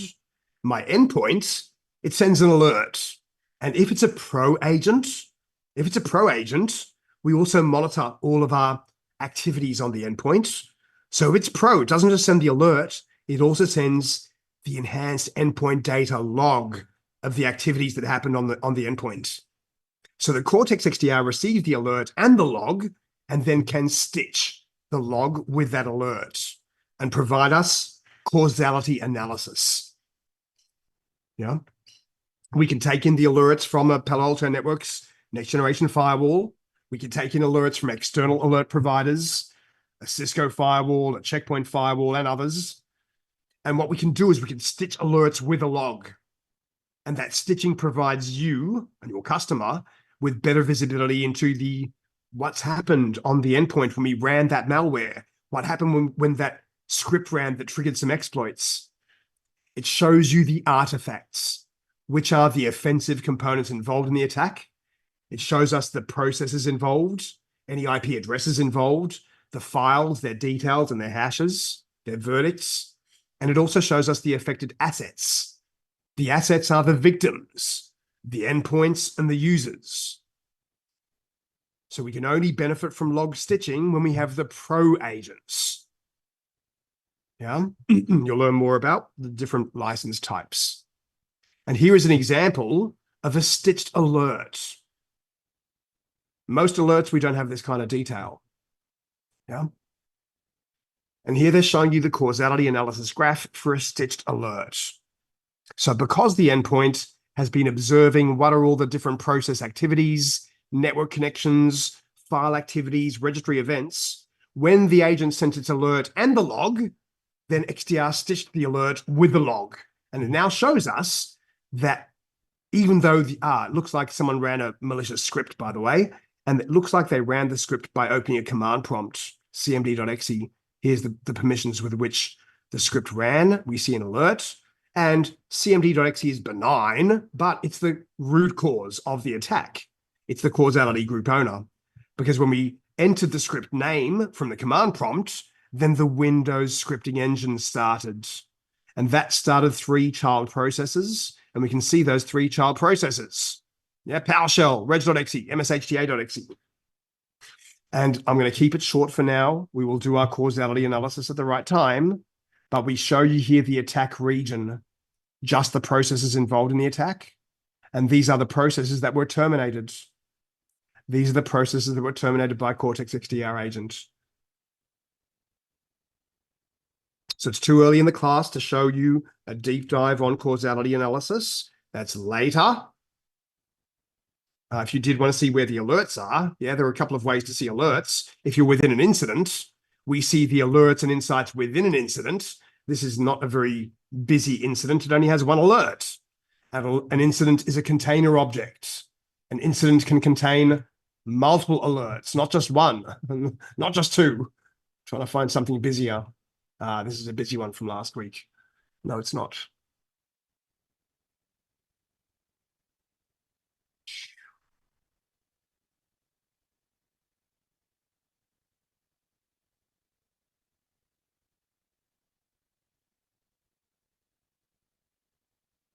Okay. I'm looking at there, and this one endpoint name plus 12 more. This student name, this username plus 9 more. So now I'm seeing an incident that actually contains 68 different alerts. Yeah. Most of them medium severity, some high severity. I can see that from the color code. And I can see the sources of the alerts. Yeah. We don't just take in alerts from XDR agent, but Cortex XDR can generate alerts, which it has. And in this one incident, there are 13 affected endpoints, assets, and 10 users. And here we have the overview tab. So we can get an overview of this incident and all of the alerts, the artifacts, and the assets. Or I can go into detail about showing me all the key assets and artifacts.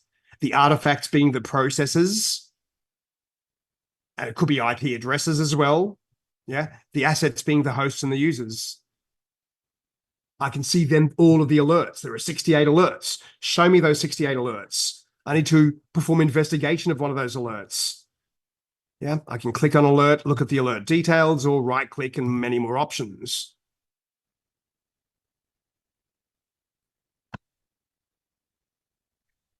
So at least you've got access to the web UI, you can point and click. And the Cortex XDR also has an analytics engine. Yeah, it has an analytics engine, and it's designed to detect abnormal activity using machine learning, both supervised and unsupervised machine learning techniques.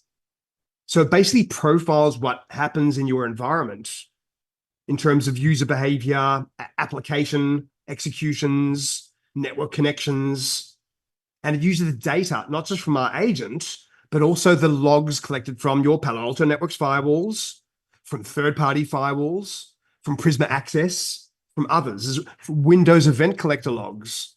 Maybe I want to collect in the logs from my domain controllers. Yeah. And remember, we are an XDR. We don't just want to take in the data from our agents. We want to take in the data from other sources to make us not just an EDR, we're an XDR, extended detection and response. Yeah. And here they're trying to show you some of the different MITRE tactics: discovery, lateral movement, credential access. They're examples of MITRE attack tactics.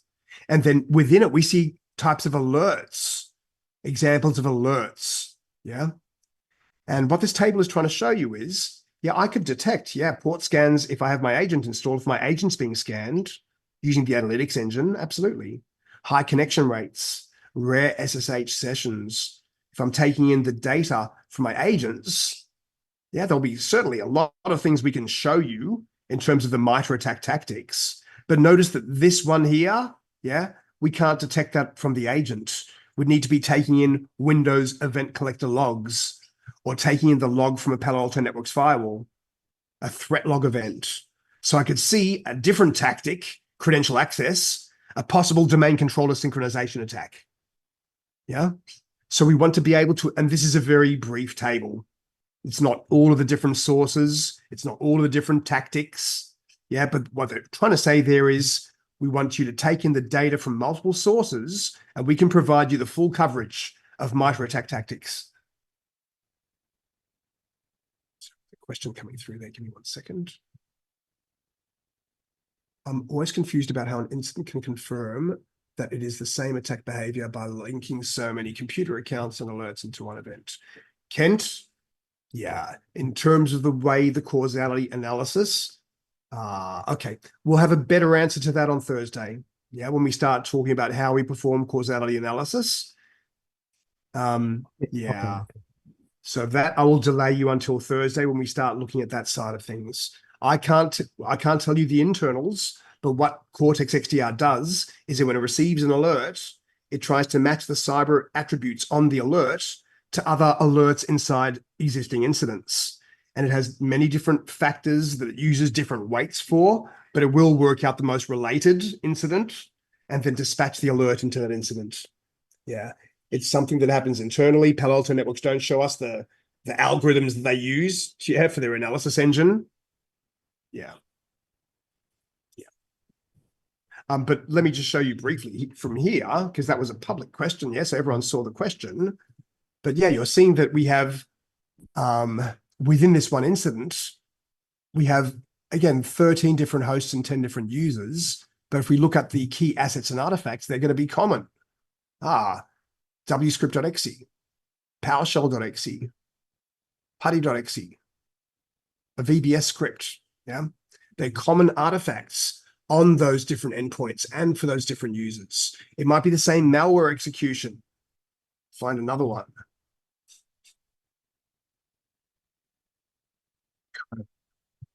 Yeah. So again, we'll touch on that a little bit later, but you still won't have the exact detail that you want for your customer. Okay. So external data collection, being an XDR, we can take in, ingest the data from network, sensors, network devices to collect the logs from your firewalls, checkpoints, Cisco, DHCP server logs. We can take in the authentication logs from different authentication providers, Azure AD, Okta, and others. We can take in your endpoint logs using Windows Event Collector.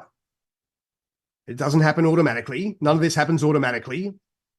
We can take in the logs from public cloud providers, your operation and system logs, to understand what's happening in your cloud environment.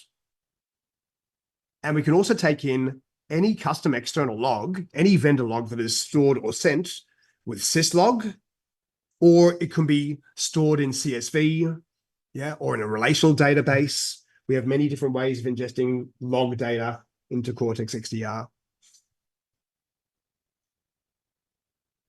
How do we leverage all of that collected data?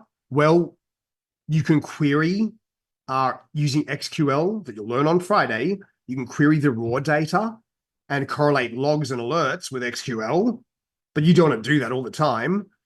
So automatically provided by Cortex XDR, we stitch the logs with a relevant alert. Yeah, we provide you causality analysis of an attack. And Cortex XDR can also generate custom alerts. So there are alerts that can be generated by the XDR instance, not by the agent. Things like IOCs, BIOCs, behavioral indicators of compromise, even analytics BIOC rules we have built in or running within Cortex XDR. Here is XQL, the XDR query language. It lets you build a query so you can query the logs, run it, and observe the results graphically or in table format. You'll learn about how to build a simple SQL query on Friday afternoon. Yeah, remember that's going to be the last thing on a Friday after you've been learning for 5 days and doing lots of labs, and you'll be tired, but we will do a short module on understanding SQL. Yeah, just an introduction to SQL. And from XDR, we also can control many different response actions. We can initiate a response for immediate response. Maybe we need to do a live terminal. Maybe we need to isolate an endpoint. Maybe I need to quarantine a file or terminate a running process. So when we initiate these actions from Cortex XDR, it's using WebSocket, stateful WebSocket. So WebSocket initiates the session from XDR to the agent, yeah, so we can perform immediate response.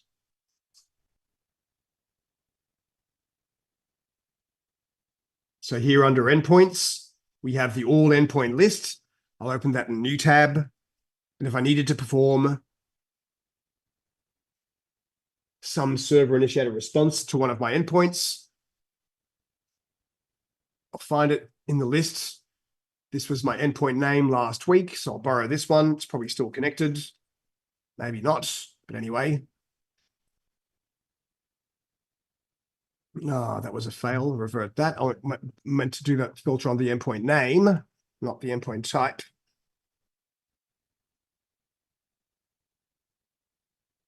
All right, there's my endpoint from last week. It's disconnected, so it's not going to help me.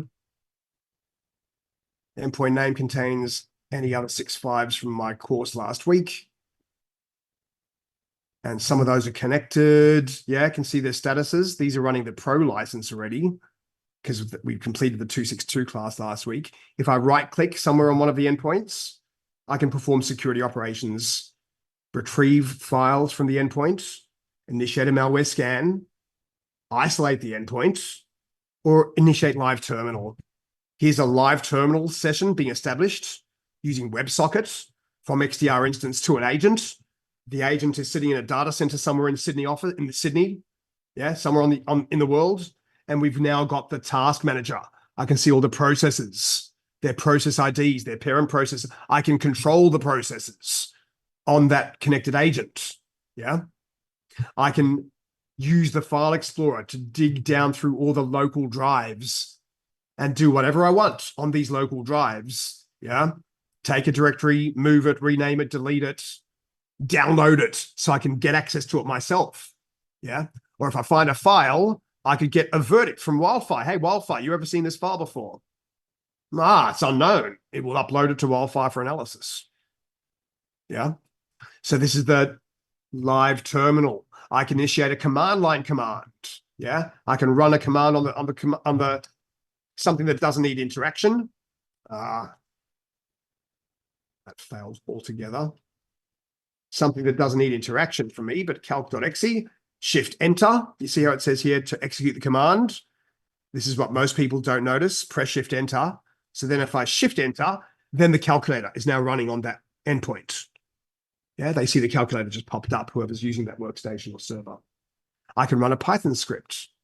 Yeah. Or I can end the live terminal session. Yeah, so that was a live terminal. I could have run a script there, yeah. Also, other response actions, I can add a bad IP address or a bad domain name to the EDL, External Dynamic List in Cortex XDR. And that way, my Palo Alto Network's next generation firewalls can get that list of bad IP addresses and bad domains in XDR and then block access to or from those addresses. We'll learn about that afterwards. We can run Python scripts, Python 3.7 scripts on the agent from the management console. You don't need to install Python on the endpoint. We can do that as part of the agent. Palo Alto Networks provide out-of-the-box scripts, and you can also upload and run your own custom Python scripts. All right, so I've shown you live terminal, very simple. Find an endpoint, for example, and then open live terminal. It shows you where it's connected, you can disconnect, and then the different options for Task Manager, File Explorer, Command Line, and Python. Also within XDR, we have integrations. So Cortex integrations to control our infrastructure services. We will learn what is the role of the Cortex data lake, what is the role of the cloud identity engine. We'll talk about that as the last module in this class. We can perform integrations for if we have autofocus and VirusTotal. We might want to use, we can use Wildfire. We can use other threat intelligence sources. So I'll show you where that is if you want to point and click yourself under settings and then configurations. We have over here, you scroll a little bit down under data collection. Not that one. Here's how to perform integrations with Palo Alto firewalls or Prisma Access or Okta or Ping1 or Azure, GCP, Windows DHCP, lots of external integrations supported. That's not really what I'm looking at, but I'm in the right area. I wanted to show you here it is, under API keys. Yeah. No, I lied to you again, threat intelligence. So if you have a license for VirusTotal, if you have a license for autofocus, you just provide your license keys, and then we can use those as also threat intelligence sources when we do our investigation. Yeah, so when I find an incident, I can see not just the Wildfire verdict for a file, I can see the VirusTotal verdict as well, and autofocus verdicts. Yeah. I can query them. Go to VirusTotal, go to autofocus, because I've done my integrations.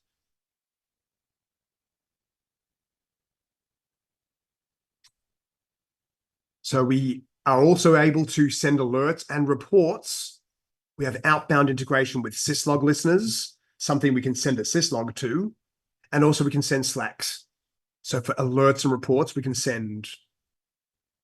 There's inbound integration with third-party incident management systems. We have inbound and outbound integration with Palo Alto Networks, Cortex XSOAR, and only inbound integration through API with a third-party incident management system.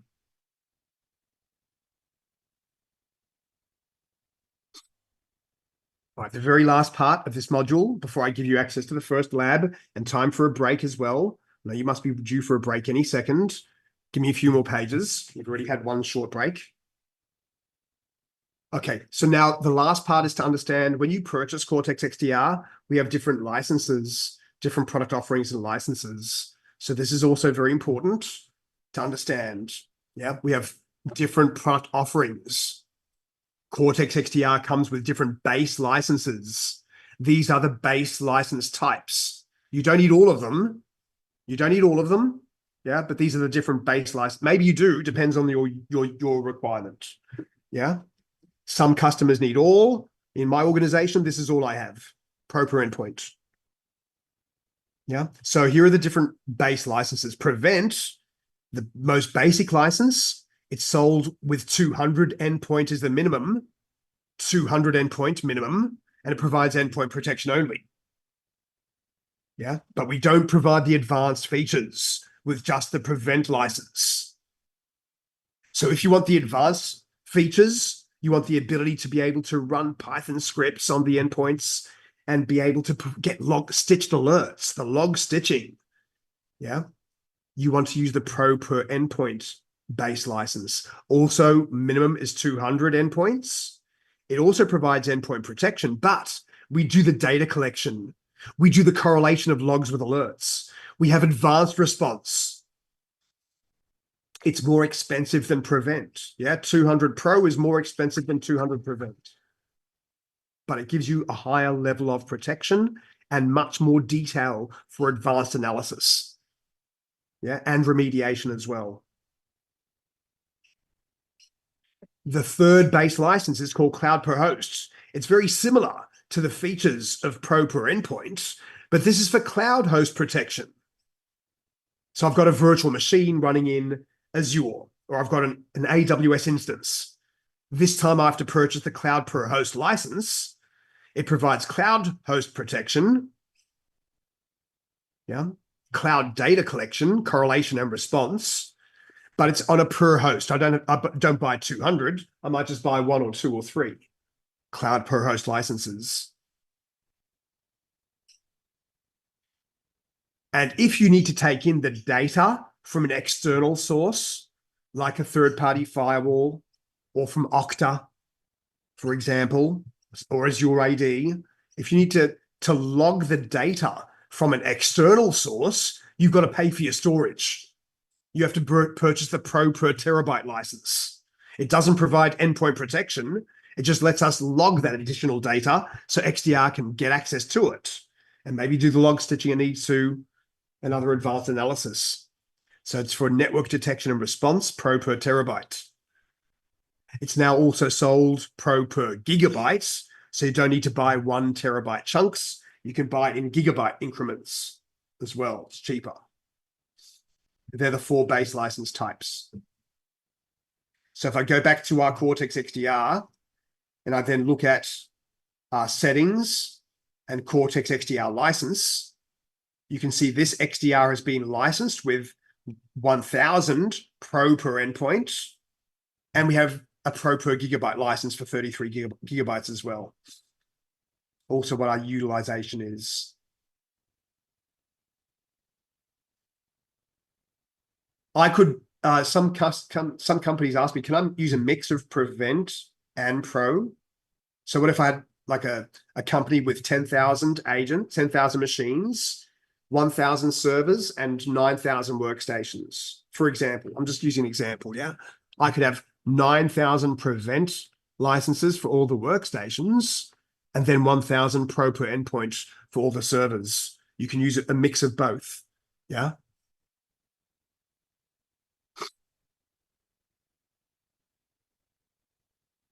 And besides those base licenses, There are also add-on licenses.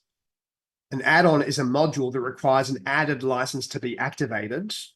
There is an add-on called Host Insights we will see. We have that in this XDR. We don't have the forensics add-on. We'll talk about it though. To be able to use those add-ons, which provide even more power, you have to have one of the Cortex XDR base licenses, but you cannot just have the prevent. In other words, if you want to use these add-on licenses, you must use Pro or Cloud per host. So here's a bit of a table. Yeah. Here's the 4 different base license types. And what do I get if I only bought the prevent license for 1,000 agents? Well, I can do endpoint management. I'm providing endpoint security, but the prevent basic license does not monitor the endpoint activity and send the every 5-minute EED. It does not allow us to do Python script execution. The analytics engine cannot be enabled for those endpoints. We cannot allow you to take in third-party alerts if you only bought the prevent license. We will not allow you to send in external logs from Checkpoint or Cisco. But if you buy the Pro license, you've got those features and EED, script execution, and analytics engine, the ability to take in third-party alerts by API. Same with Cloud per host. And if you need to take in external logs, yeah, and we can perform analytics against those external logs, yeah, we need the Pro per terabyte, or as you saw, Pro per gigabyte now we have as well. Maybe you don't want to buy 1 terabyte at a time. And these are all going to be important choices for your customers, yeah? What base license do we need? Yeah, to accommodate our requirements. And here we have the different XDR add-on licenses. This is an add-on, Host Insights, Forensics add-on, Compute Unit. Please notice if you use the Prevent license, you can't enable these add-ons for the agent. Only if we're using the Pro per endpoint or Cloud per host can you enable those add-ons for your endpoints or cloud hosts. There's also a retention license I'll talk more about afterwards. The retention license lets you store your alert and incident data for longer period of time than the default. You can see in the license area, this is how you would enable the add-ons. If you didn't, you can see this one, we had a free trial. In fact, for all the add-ons, we get a 30-day free trial, and you just have to click on it to enable the 30-day free trial. This one's already been used, so I can't re-enable it. But we bought the Host Insights add-on for 1,000 agents. Only using 3% of it, but anyway, that's just this is a lab environment. So this is where you would click on an add-on to enable the 30-day free trial if you had the Pro license, yeah?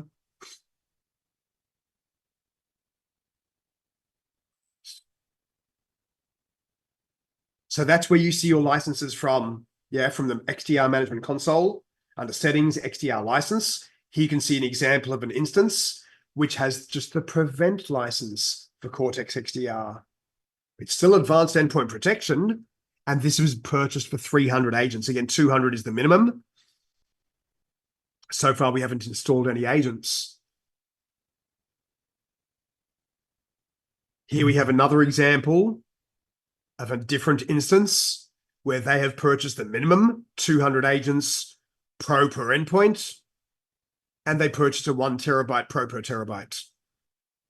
Here's a good example. They bought the Host Insights add-on for 200 agents, but they have not yet enabled their free trial for forensics, their free trial for compute unit.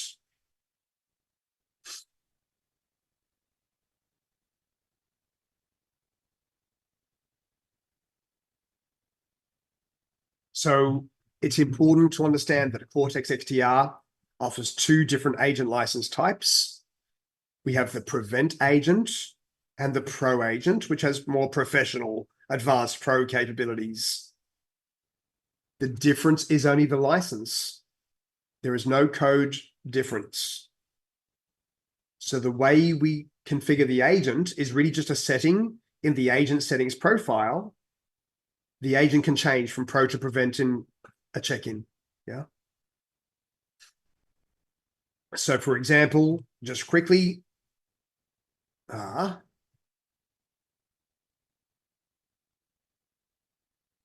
my endpoint. It remembered my previous filter in the endpoint list. Yeah. I can click on my old endpoint from last week. Yeah.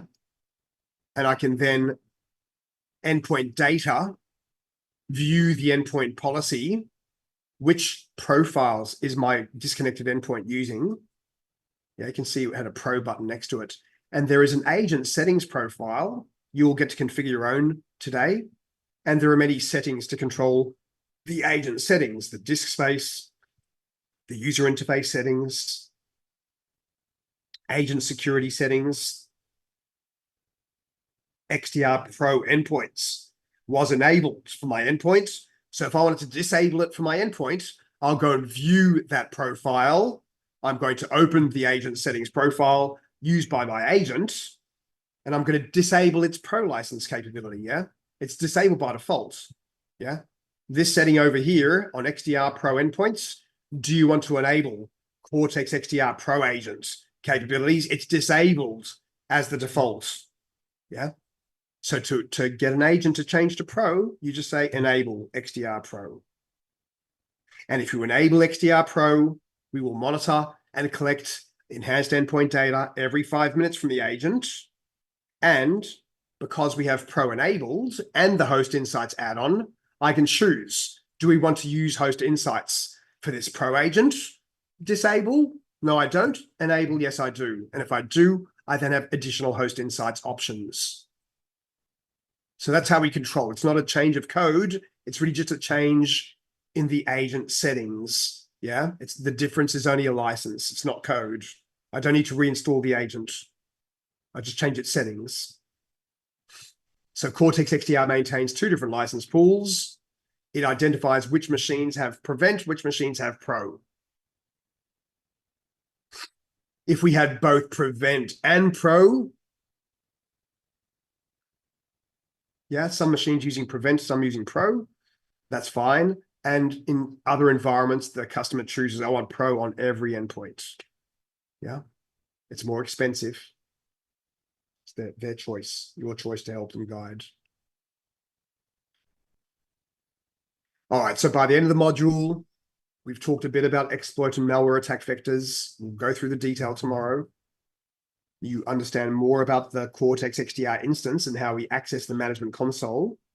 You know more about the role of the Cortex XDR agent and our product offerings and base licenses and their capabilities. Now, there are questions at the end of every module. I will not spend time going through them in class together. You have the answers in your course guide. Yeah.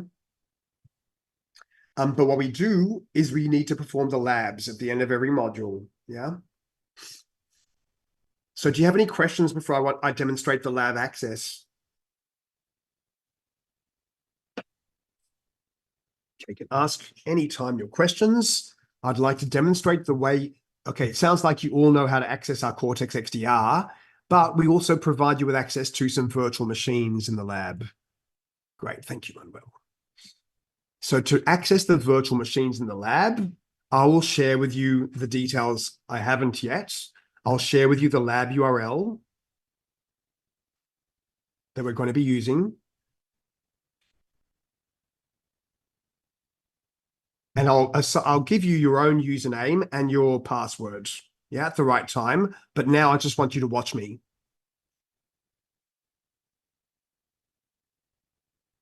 And that wasn't meant to go on that screen, Jerry. Yeah. So now I just want you to watch me so I can demonstrate the way we access our virtual machines, a Windows virtual machine and a Linux virtual machine. So I'll give you each your own username. You'll each have a separate username, but we all use the same password to keep it simple. And when you log on successfully, this is what you'll see. You'll see 2 different options. One gets to your XDR endpoint A, one gets to XDR endpoint C, we'll call it. Fine, I wanted to call it C. That's endpoint A is Windows. If I click on that link, it'll open up the Windows virtual machine, automatically log me on as pan/student to my virtual machine. There's my Windows desktop. I'm going to open another tab. I'm going to go open another tab, go back to my lab login URL where I was before, where I successfully logged on, so I can also open a tab to the Linux attack server. We have a Linux attack server that we provide you with access to in the lab, and it has Metasploit installed. And in the first lab, you are going to generate a malicious payload on the Linux attack server and deliver it to the Windows server. Yeah. So what you'll need for this lab to work is access to the two virtual machines, the Windows VM and the Linux attack server as well. Yeah. So I'm going to send you now in the chat. Now while I still have your attention, I will share with you also the lab guide as a PDF. Here is the rule. I'm giving you this lab guide, not for you to share this on the internet. Yeah, not for you to upload to Teams. This is to make your lab experience easier. It's Palo Alto Networks, you are their partners. Yeah, they do not want you sharing this. They'll bust me, they'll bust you. This is only for you, your personal copy of the lab guide as a PDF. Yeah. And when you do the first lab, everyone, please watch me, because the very first lab will tell you to open a command prompt. Yeah. They'll tell you to do a hostname command. And what you'll find is all of our VMs are different, but we all have the same hostname, endpoint A. So that's not going to work for our labs. We won't be able to distinguish between our virtual machines when they have the XDR agent installed. Yeah, so don't worry about writing this down. This will be in the lab. They'll tell, and you must follow the lab steps. Yeah, if it doesn't work, just follow it properly. CD/lab/prep. It'll tell you in the lab guide. And in the lab guide, they'll tell you to run the prep command with your 4-digit code. They'll tell you to run the prep command with your 4-digit code. They'll say you're going to have a 4-digit code in your lab guide. Yeah. Yeah. They don't want you to write that, but that's what they'll write in the lab guide. Yeah. So I will give you your 4-digit code. My 4-digit code that I will use to differentiate everything in the labs is this one. Yeah. It'll be different to yours. And when I run my prep script using that 4-digit code, it creates some files for me. It renames my computer. I will allow it to reboot. I'll give it a few seconds for the virtual machine to start booting again, Windows, and starting the network drivers, and then I'll reconnect. And then I'll try again, reconnect, because it should be there this time. Yeah, give it a few seconds. I'm rebooting the virtual machine after running that prep script, right? And it should auto log you on again. And it should then be a different host name. So now we will be able to differentiate between all of our hosts when we get the agent installed and see them in Cortex XDR. Besides that, when I ran the prep script, please do not access these files until the right time in the lab. We created your own personal copy of PuTTY based on your 4-digit code. Personal version of PuTTY. We also created for you some personalized malware. Some malware never seen by wildfire before. Some personal malware. Malware test dog with your 4-digit code. So it is really important that when we do the first lab, that everyone does activity 1.1, what I just demonstrated, which will run the prep script to change their endpoint name. And then you'll use the Linux attack server to generate a behavioral script-based attack of the Windows server, yeah, which I didn't demonstrate. I'll leave that to you. But please do read the lab instructions. You'll get a lot more out of the labs. You'll get a lot more out of the labs if you...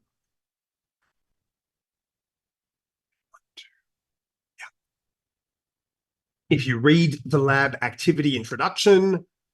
Yeah. So what I'll do now is I'm going to share with you all the login page to use, your own username, and the password to use to log into the lab now. All right.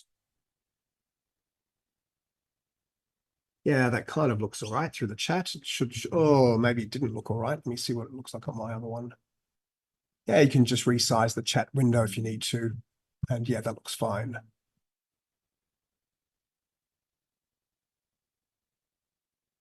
Yeah, that looks good.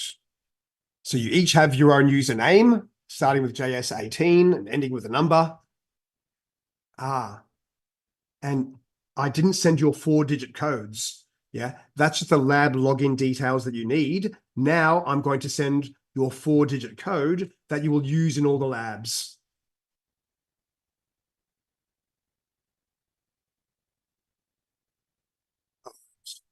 So there is your assigned 4-digit code. Whenever in the lab guide, they ask you for hash, hash, hash, hash. Yeah, we each have a unique number so we can distinguish between our work in Cortex XDR. All right, your mission is to please complete. If you need to have a short break first, that's fine. Yeah. If you'd like to take a short break, go for a 5-minute, 5-minute, we'll call it. You've already had one. If you want to grab a quick tea and then come back, that's fine. Please let me know when you're done with the lab. Otherwise, I will time you out at the right time as well.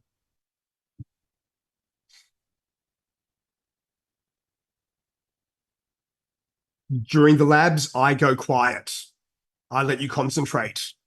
So if I don't hear from you, I think you're doing fine and there is no problem. If you get stuck, you call me, please. If at any time you would like to share your screen, I'll stop sharing mine so you can then share yours. So call me anytime. Otherwise, I'm hoping you are able to proceed with activity 1.1 and with activity 1.2. And then let me know when you're done in the chat. But once I start seeing lots of dones, we know it's time to move on. All right, thank you, everyone.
Yeah, so everyone, your username on the lab login page is just the bit without your name. JS1812B dash a number is your logon name. I put your first names in brackets just so you know which one's which. That's not part of your login name. Yeah, that's just so you know which one's your name. Yeah, a few people are asking me. Yeah. Okay. So if you do have trouble, let me know. Otherwise, I think you're going fine.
Jack, I'm very sorry. I forgot to assign to you a role, Jack. That's why you can't log in.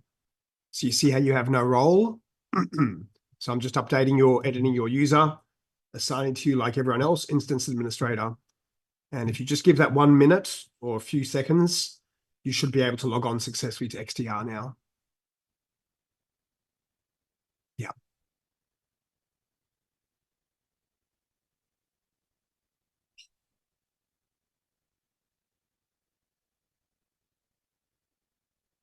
Gordon, you're having trouble with your login that I assigned to you, Gordon. So I'm going to try that myself.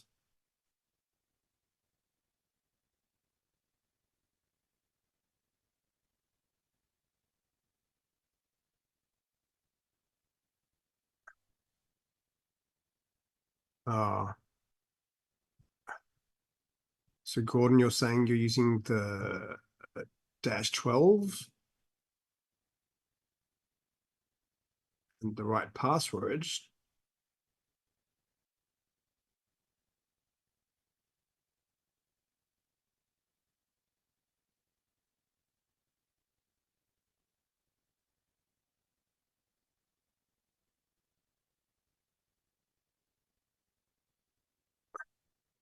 Invalid login. Invalid login.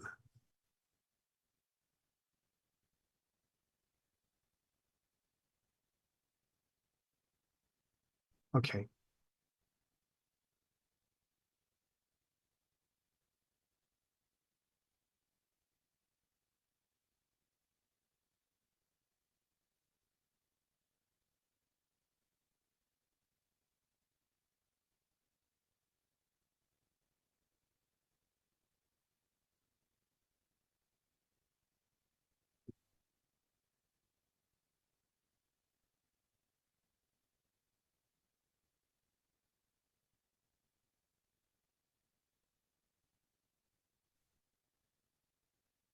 No, that you gave me the wrong password. You gave me the wrong password.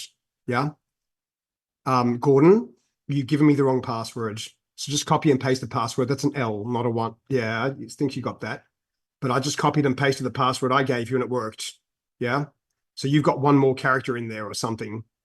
But your login is working fine. Please use the chat that I sent you. Just copy and paste and tell me if it's working. Yeah, using the chat that I sent you. And just copy paste the username, copy and paste the password. That's all I did, and I'm logged on successfully.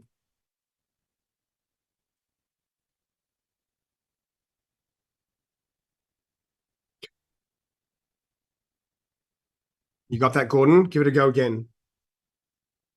Yeah, you have given me the wrong password. That's why it failed for me the first time.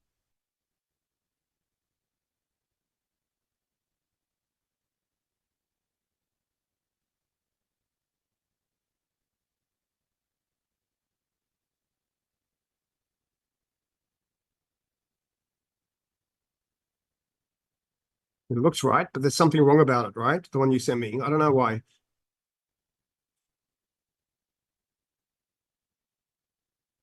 So, Gordon, is that working or not?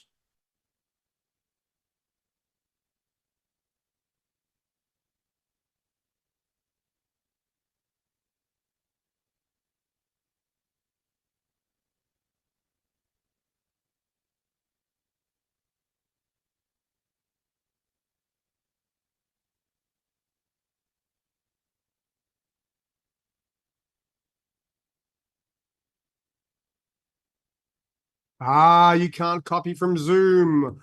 They disabled the copy from my Zoom. So what? So let me try it myself. Let me try typing it myself. Capital SYLYD, capital EDW. That is correct. That is correct. Yeah, but the one I copied from your Zoom, I can copy, didn't work for me. So I'd recommend you just log in manually. Yeah, that's SY, capital SY, and then LYD. Yeah. Please try and let me know when it's working for you.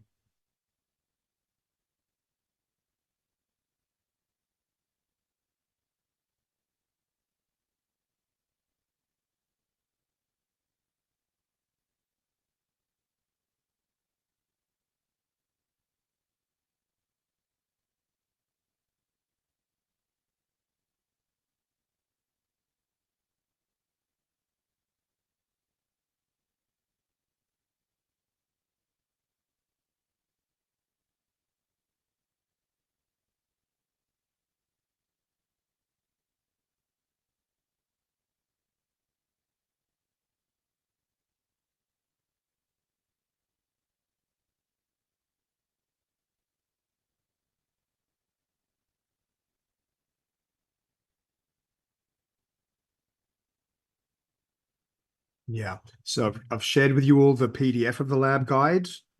Your role is to get through activity 1.1. Make sure your host name is changed successfully. No worries. That's fine. No worries, Tanel. Yeah. Okay. Yeah.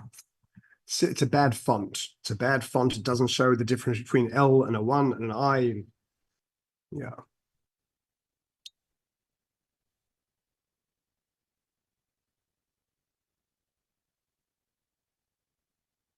I'll probably give you another 20 minutes to complete this lab. So get a move on, please. If you get stuck, if you're not sure what's happening, let me know. I'll demonstrate it for you.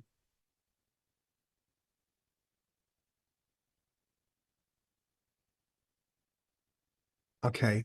So again, the passwords, they are giving you the correct passwords in the lab guide. The password to use to log on to Linux, let me demonstrate.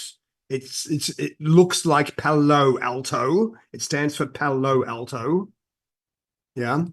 That's capital P, capital L, and zeros. So if I need to log on to my Linux desktop, yeah, slide up. I'm going to enter capital P, A, little L, 0, capital A, L, T, 0, Palo Alto. Yeah, it does work. It does work. Yeah, if you need help, let me know.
Yeah, thank you, Thomas, for reminding me. So there is a section at the beginning of the lab guide. It shows the IP addresses, host names, usernames, and passwords. But for the password for the admin, for Linux, password is equal to 0, 0.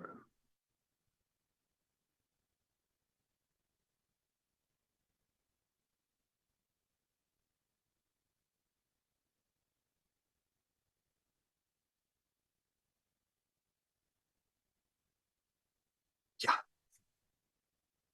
Okay, good progress.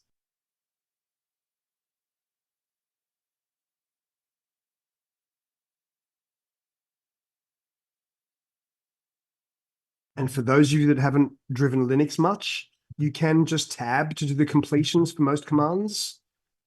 Yeah, so you don't need to start typing the whole name. You know, if I start typing more and then gen and then I tab, it should do the command completion, or in this case, a file name completion. Yeah. All right. And we're going to run a script to generate a PowerShell script on the Linux attack server. All right.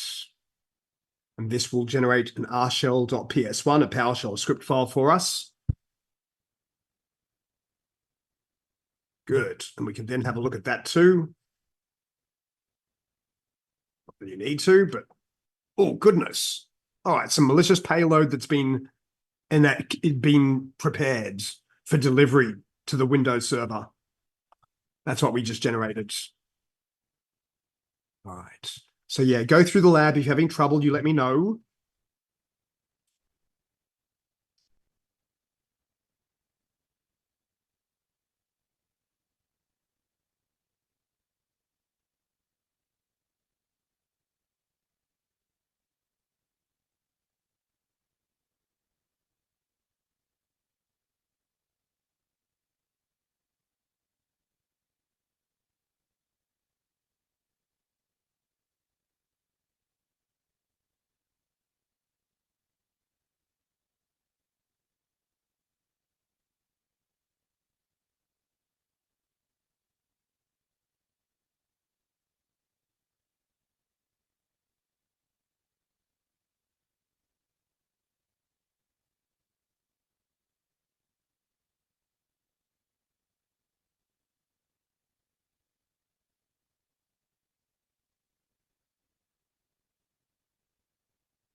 Everyone, we're going to start the next module in 15 minutes. If you do need help, please let me know. I'm here to help anytime if you get stuck. Otherwise, I think you're going fine and you know what's happening. Yeah, that's the nature of Zoom. Thank you, Manuel. You know what it's like. I can't stand over your shoulder, right, and do the shoulder surfing like I do in classrooms. So I'm relying upon you to let me know. If you want me to stop sharing, you can share your screen. I'll talk you through it. Otherwise, if you do finish up, give yourself a short break and we'll start module 2 when the countdown comes to 0. Thank you.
Okay, welcome back, everyone, for Module 2. Any questions about the first lab?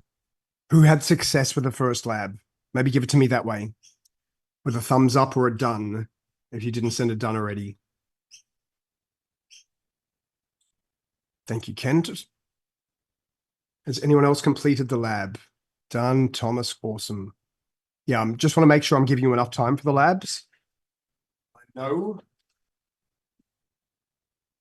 But often with the first lab, we get stuck getting started with login issues, things like that. Completed, Jackson, also, thank you very much. All right, so in that first lab, what you did was you used the Linux attack server to generate a malicious payload. We used Metasploit from the Linux attack server. And you actually established you ran a malware package from the Windows server to deliver that payload to the Windows server, and now we have a session to the server. So I was able to open a calculator, able to open Notepad. I've got a calculator initiated through a command and control connection, and Notepad as well, So I could control the machine now. So what we're doing in the first lab is we're trying to see the kind of things that XDR agent can help protect us against as well, So please make sure you complete that. I'm going to move on with Module 2 if you don't have questions. In fact, before we do Module 2, I want to give you a bit of a demonstration. So because the next module talks about the XDR agent, I would like to show you the XDR agent. We don't yet have it installed. So to install the agent onto a server, Windows Server or Workstation, or any of the other platforms, the first thing we need to do is on a brand new Cortex XDR instance, there are no agent installation packages, 0, not 858. There's 0. It's up to you to create an agent installation package. So I'm going to create one. Already forgotten our prefix. So all of the things we do in the lab, you'll prefix with your code. This will be my Windows package 01. Optionally, give it a description. Good idea. This will be for platform Windows. And I'll choose just a standalone installer, not upgrade from the old Traps client or a Kubernetes installer, just a standalone installer. And I get to choose which Cortex XDR agent version to create for this package. I'm going to use not the newest one that's available, but one a little bit older so I can show you how to upgrade. I'll use this version 8.02.464. And I'll create the agent installation package. You can see that that task is now in progress. If I refresh, maybe we'll see it's already completed. And there it is. No, it's not. No, it's not. There it is. Someone else has made theirs. Okay. Slow down. All right. I'll give you lab time later. All right. So there's my agent installation package, the one I created with 6718, my 4-digit code. And what I'm going to now do is I'm going to go to my Windows VM. And from my Windows VM, I've already logged on to the XDR management console. From the Windows VM, because I now need to find that agent installation package. You'll do this in the lab. So I'll go to my endpoints area. I'll find the agent installation package I just created, and I'm going to download it to this virtual machine. There's my 6718. I'm going to right click. It's a 64-bit OS. So I'm going to choose the 64-bit installer and download the 64-bit installer MSI, not the installer with the latest content update in a zip. I'll talk about that afterwards. But I'll download the MSI into my downloads directory that's downloading. Forget I've got this running. Pretend I've now deployed the agent to my desktop administrator. And my desktop administrator is now going to install the Cortex XDR agent that I just created. And because it's been created in Cortex 1, the Palo Alto Network Education instance, when I install this agent, the agent will register itself, not to your customer's instance, not to my company's instance, but to the Palo Alto Network's Education instance. So wherever you create the package, that's where the endpoint is going to register to be controlled. So I'm going to install the agent. It'll take some time for the services to start, for it to then check in to Cortex 1, our Cortex tenant, and to download its policy and profile requirements.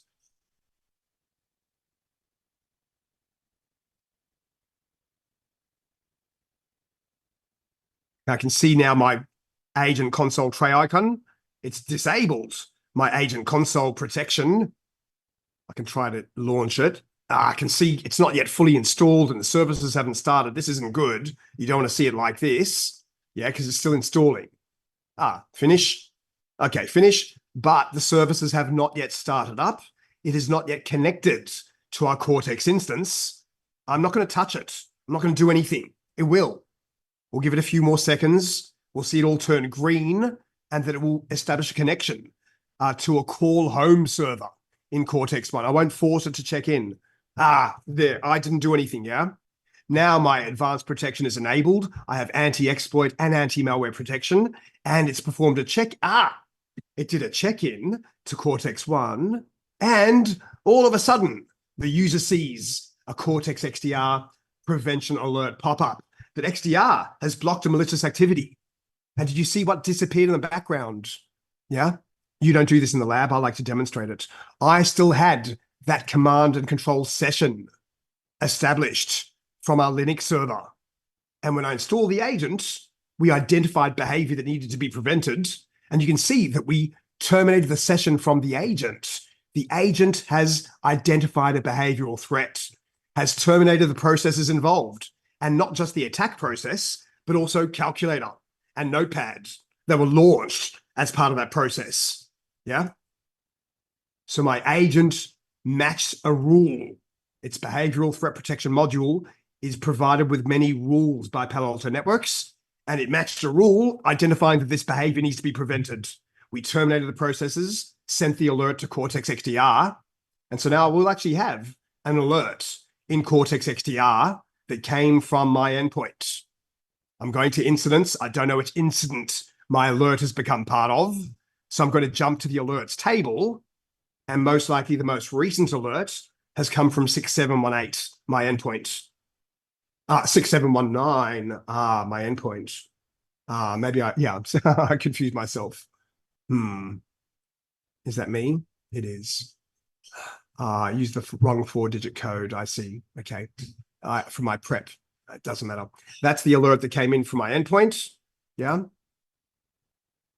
XDR agent, the behavioral threat was detected. This was the rule that was matched, and the alert details, including tactics and techniques that are identified. So now I've got the agent installed. If I go back to my endpoint list,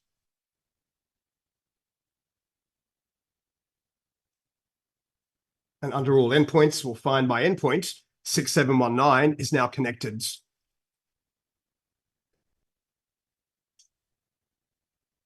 So here I can't see it listed. We're seeing a list of all connected and disconnected endpoints. I want to filter based on the endpoint name. So I'm clicking on the filter icon next to endpoint name, and then adding endpoint name contains 671. That will do for us.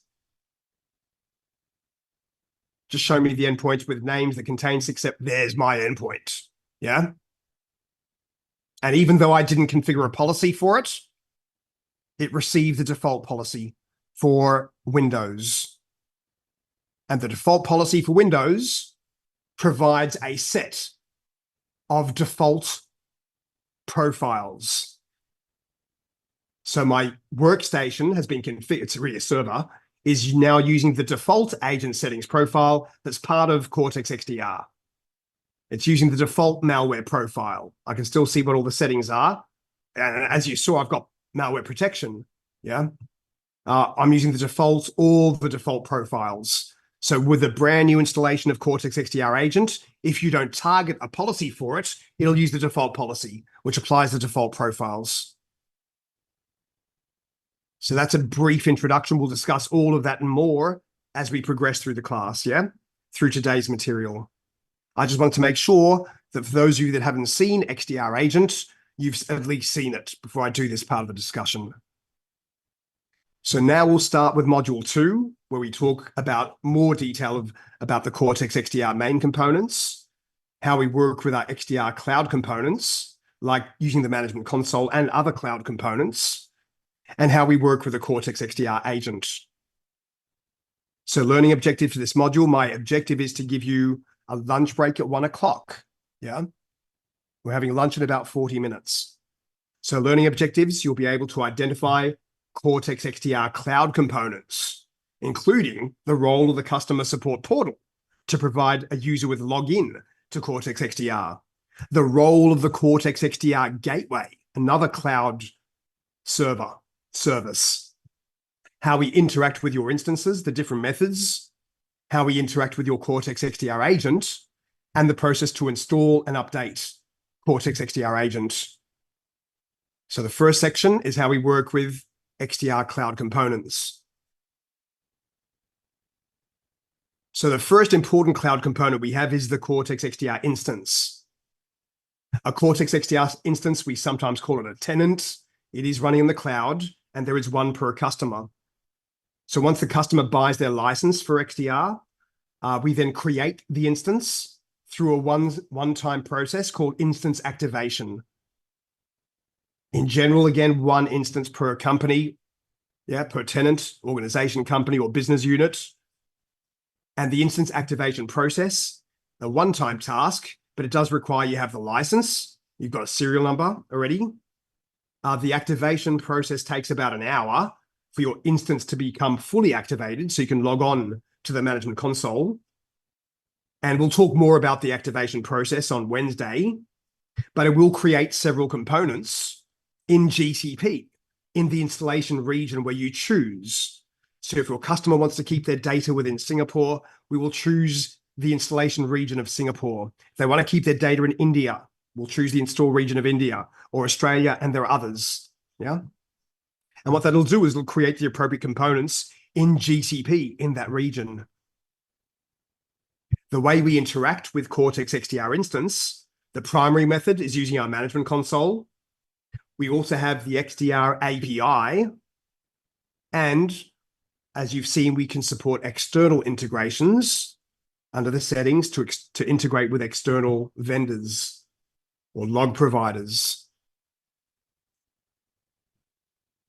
So who will use the XDR management console?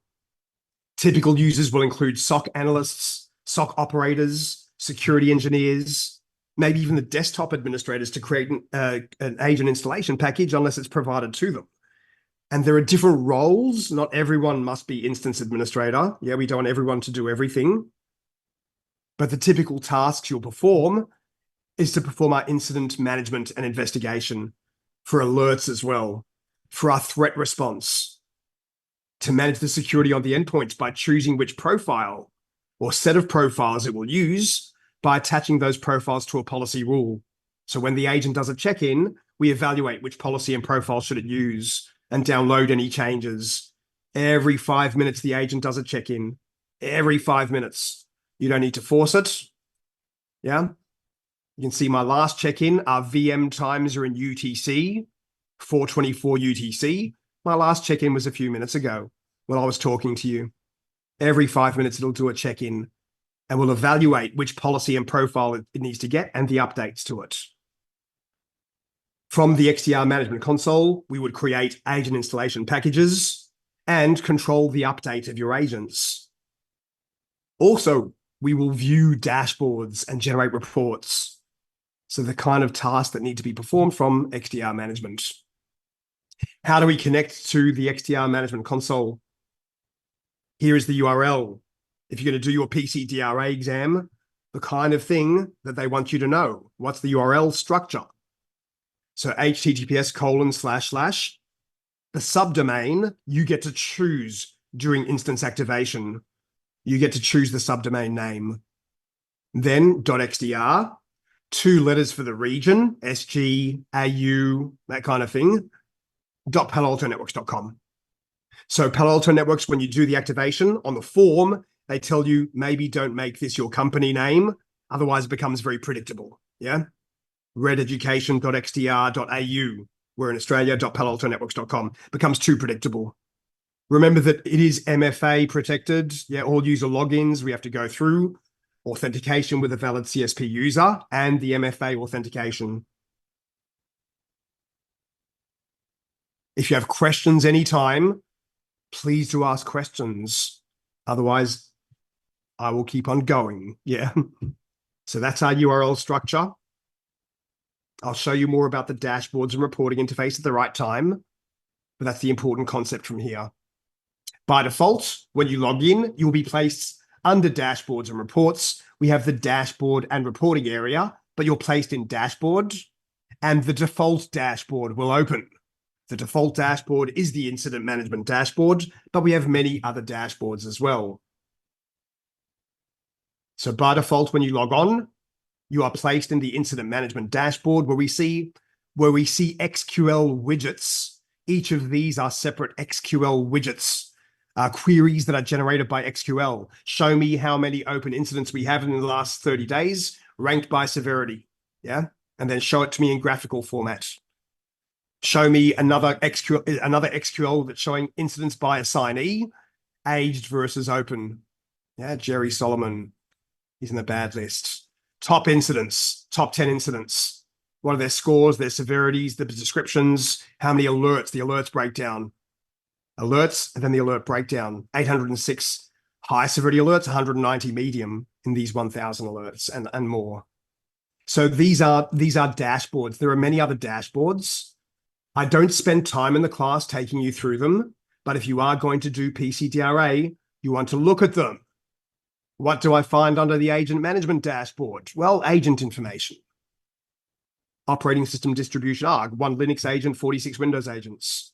Agent version breakdowns. Each of these, again, being a separate widget.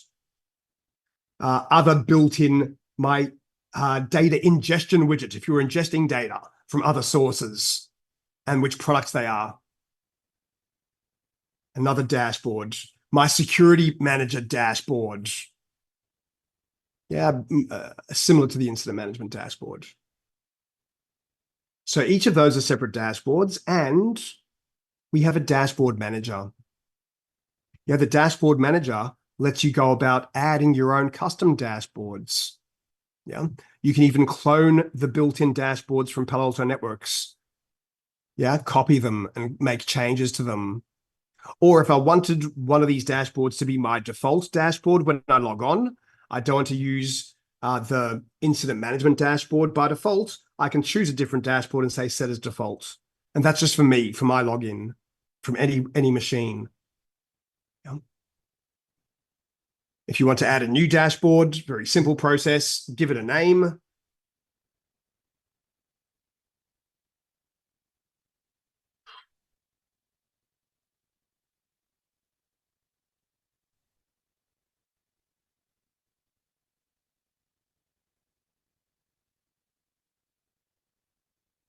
Choose what type of dashboard you'd like, a blank one, so you can choose all the widgets. Or do you want to start by using one of our dashboards as a template?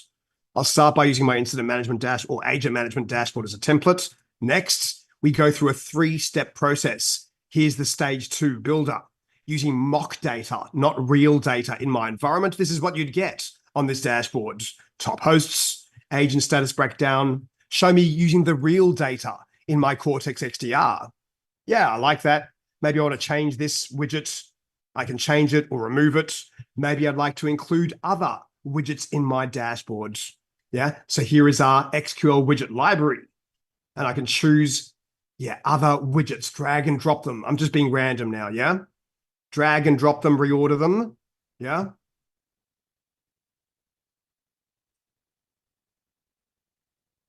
Okay, and once you've done the step 2 builder, you then configure it. Are you sure that's the right name? No, it's not. I missed an S. Yeah, but anyway, I'll rename it afterwards. Do I want to use this as my default dashboard? Would I like to make it public or just for myself? Yeah, private for myself. So I can generate that. It wouldn't let me rename it from there. I would have to go back 2 steps. But from here, I can certainly rename it. Yeah, just quickly put the S in there so it looks better for me. I have to go through the 3-step again, but yep, that's good. In step 2, the builder, confirm again in step 3, configure, save again, it's updated it. So I'll now find, if I go back to my dashboard list, I will find, but you won't find, my private dashboard 6719, which I added in there somewhere. There it is. And there's my brand new custom dashboard. Yeah, with all the widgets that I added. While I'm here, to generate reports, these are the reports that are being generated already. But to generate reports, we have report templates. A report is generated from a report template. Yeah. So I can take a report template, create a new template, and then once it's there, generate a report from a report template. Watch this really cool part now. Yeah. I'm going back to the dashboard manager. I would like a report based on my custom dashboard. So I'm going to take my custom dashboard and save that as a report template. And this is a report template, yeah?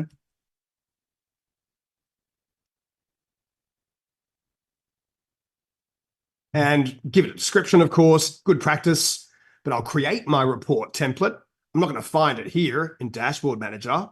I'll find it as a report template I just created. And it's from, again, a report template that we generate a report or can schedule it to run periodically. Yeah, so here's my brand new template. Let's generate it, the report. Yeah, starting to generate the report, and I'll get a notification. Eventually, I'll get a little notification, a little alert to say it's ready. And when it is ready, I'll find it in the reports list. So now I'm going to reports. We should find my new report.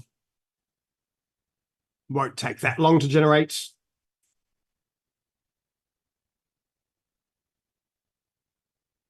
It's still generating, still running. Yeah, still running. It's not there in the list. I haven't got my notification yet, have I? My report is ready. View. Where is it? Take me to my report. I would have had to refresh that page. And there it is, the new report built from my report template. And I can now download the report or delete it. I'm going to download it to my PC. That's coming to my downloads directory or my OneDrive.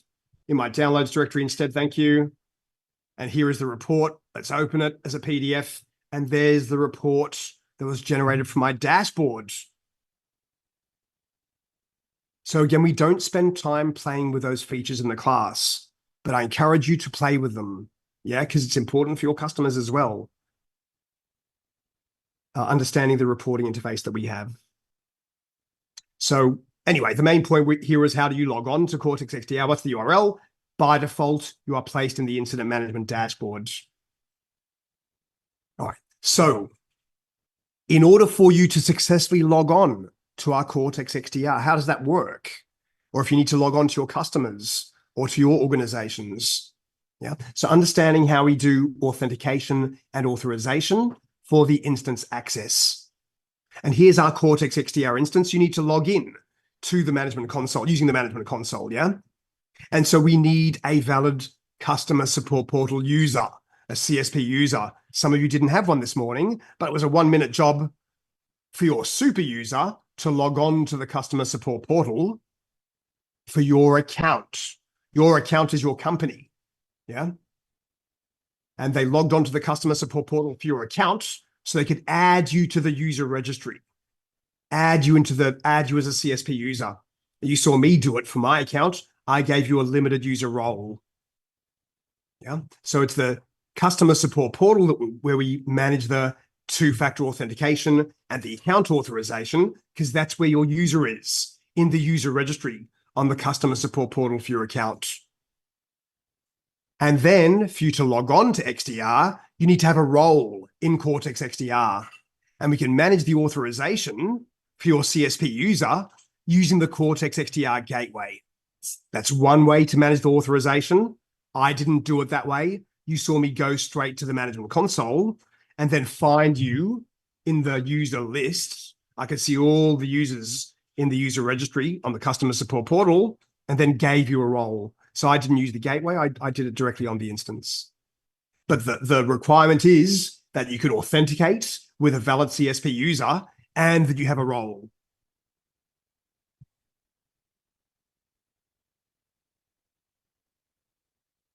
So again, my work this morning was to go to the customer support portal. On the CSP, we have an account selector. An account is a company or a business unit. I have access to 3 different accounts. Yeah. I didn't add you as a member of my company's account.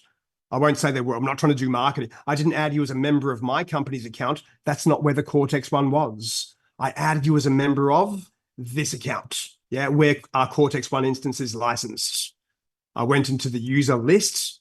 I went and added your CSP user. Yeah, if you already had a CSP user, I added you by email and gave you a limited user role. Yeah. I then found you in Cortex XDR as a user and assigned you an XDR role within Cortex XDR. So that's how the authentication and authorization works. If you have questions, you're welcome, but we will again discuss this on Wednesday. All right.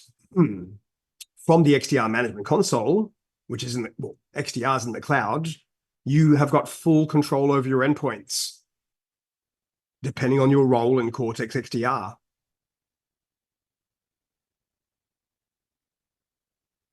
All right, so to review that, the customer support portal, it's the same URL for everyone, but when you log on to the customer support portal, you are placed in your default account. Yeah, your default account might be PWWC.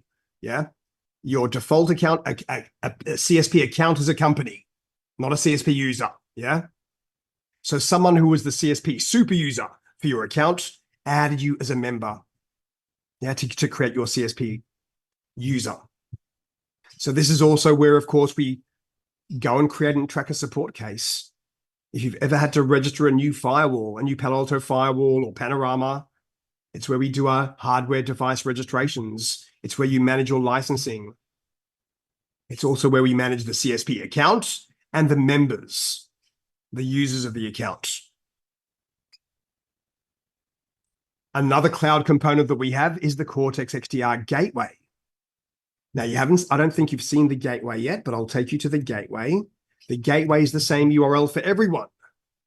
We all use the same gateway URL, cortexgateway.paloaltonetworks.com, and then you sign in with your single sign-on credentials, and that will show you the Cortex instances available in your accounts, the accounts that you have access to. So here is the Cortex instance in the Palo Alto Networks Education account, the one we're using in the lab. And here's another Cortex instance in my company account that we use when we do the courses within my company. Yeah. So the gateway has a permission management button where we can also do the role assignment. I could have assigned you a role from the gateway. We very rarely need to use the gateway. The gateway can be used to check our instance statuses. They're active. Yeah, they're both active. See the serial numbers, their licenses. If I click on an instance, it'll take me to that instance in another tab. And this is the only place where we can perform instance activation. So it's very rare that you need to use the gateway. The only time you really need it is this for activation for a new instance. Otherwise, you never need to use the gateway. You don't need to use permission management from here. You could do it from within the instance, as I showed you. So there's the gateway URL, xdrgateway.paloaltonetworks.com. You can also get there from the management console. It's where we activate the new instance. You can click on one of your entitled XDR instances, and you can view and manage authorizations using role-based access control. So there's our gateway interface. It looks a bit different from mine because I was in dark mode. Yeah, here they're in light mode. You can change the theme anytime. Yeah, here whoever's logged on only has access to one XDR instance. Yeah. And we can see the licensing, hover over it, instance details and summary data window, or click on it to jump to that instance.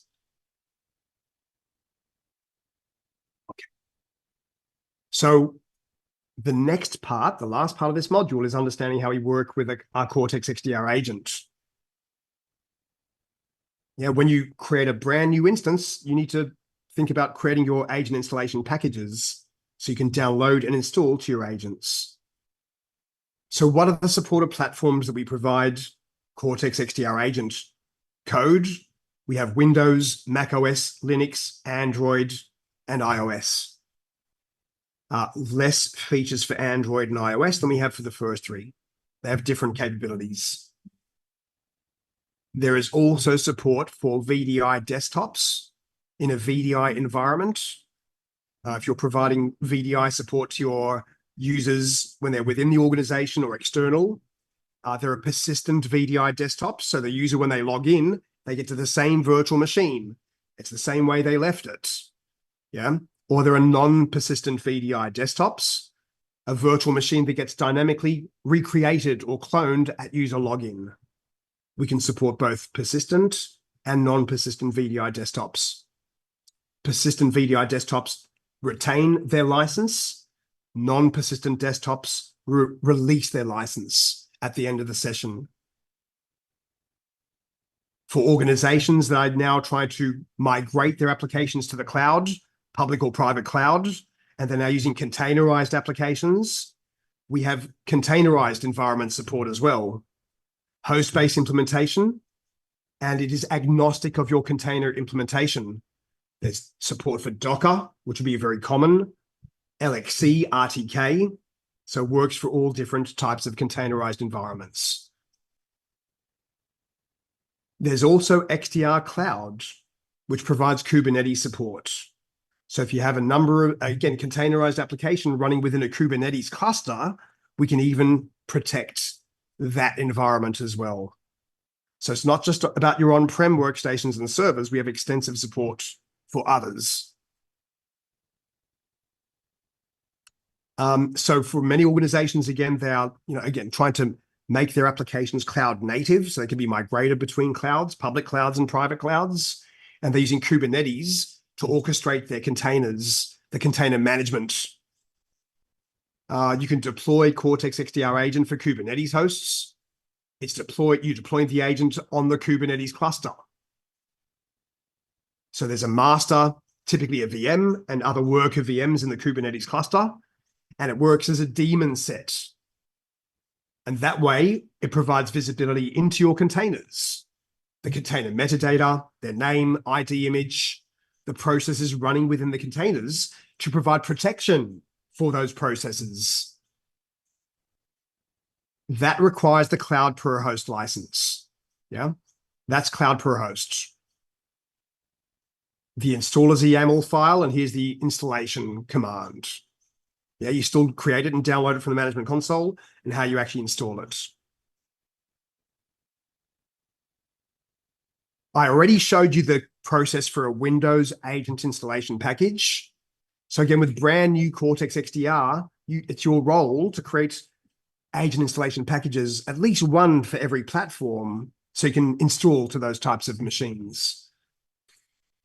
So initial setup, you create your agent installation package in the management console, and then you move that package to the endpoint. You install locally on the endpoint, or you can distribute using whatever software distribution method, SCCM, group policy, pre-install it on an SOE if you want to. Yeah, but we need to install the agent from the agent installation package. The agent does not automatically upgrade by default. Yeah. So in terms of agent software update, you can update multiple agents from the management console. You can also configure automatic upgrade, auto upgrade. It even allows you to define a delayed auto upgrade rollout. So you can say, do it immediately when there's a new version, or wait for a period of time in between 7 days and 45 days from the agent's release date. That way, you know it's more stable. If it's been released for 7 days already, they would have removed it if there was a problem. So it could be more conservative. You can track your agent upgrade statuses. And the agent, even though it doesn't get agent upgrades automatically by default, we can enable that. The agent will receive content updates dynamically. Yeah, a content update is different from the agent version software update. A content update is dynamic. It contains new and updated signatures, changes to our default profiles, new rules for my local analysis module or my behavioral threat protection module, new rules to provide protection for the agent. And so these content updates are automatically sent to the agent.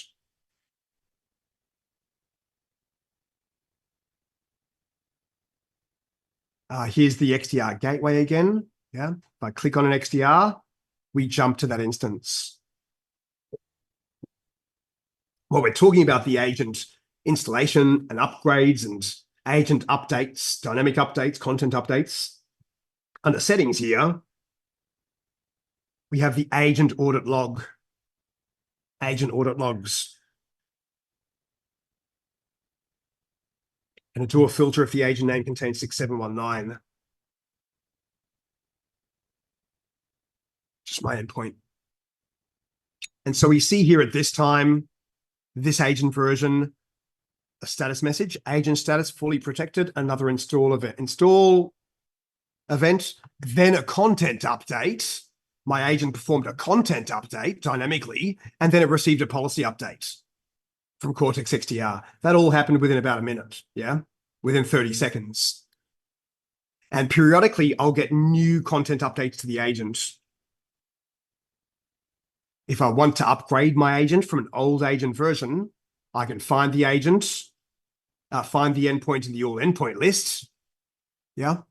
And then endpoint control, and I'm going to not uninstall the agent. I'm going to upgrade the agent. When you choose upgrade, you must choose an agent installation package. Which package do you want to use to upgrade the agent to? I didn't create this one, but someone else did. With a newer, you can't downgrade. You can't go back to an older version. You can upgrade. So I've chosen an agent installation package with the newer version, and then I get to choose my upgrade time frame. Do I want to be specific about which days in the week, specific schedule, or any time, any day of the week? Upgrade, and then it initiates that action. Yeah. And my agent will upgrade itself in the background. Yeah. Did I upgrade the right version? I hope that was, I have to track that. Did I choose this one or did I choose mine? I forgot. So now I'm going to go under incident response.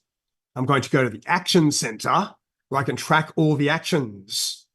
And I performed an auto upgrade of the right endpoint. Yeah. Has the action completed? It's probably still in progress. Hasn't even started. It's still pending. Yeah.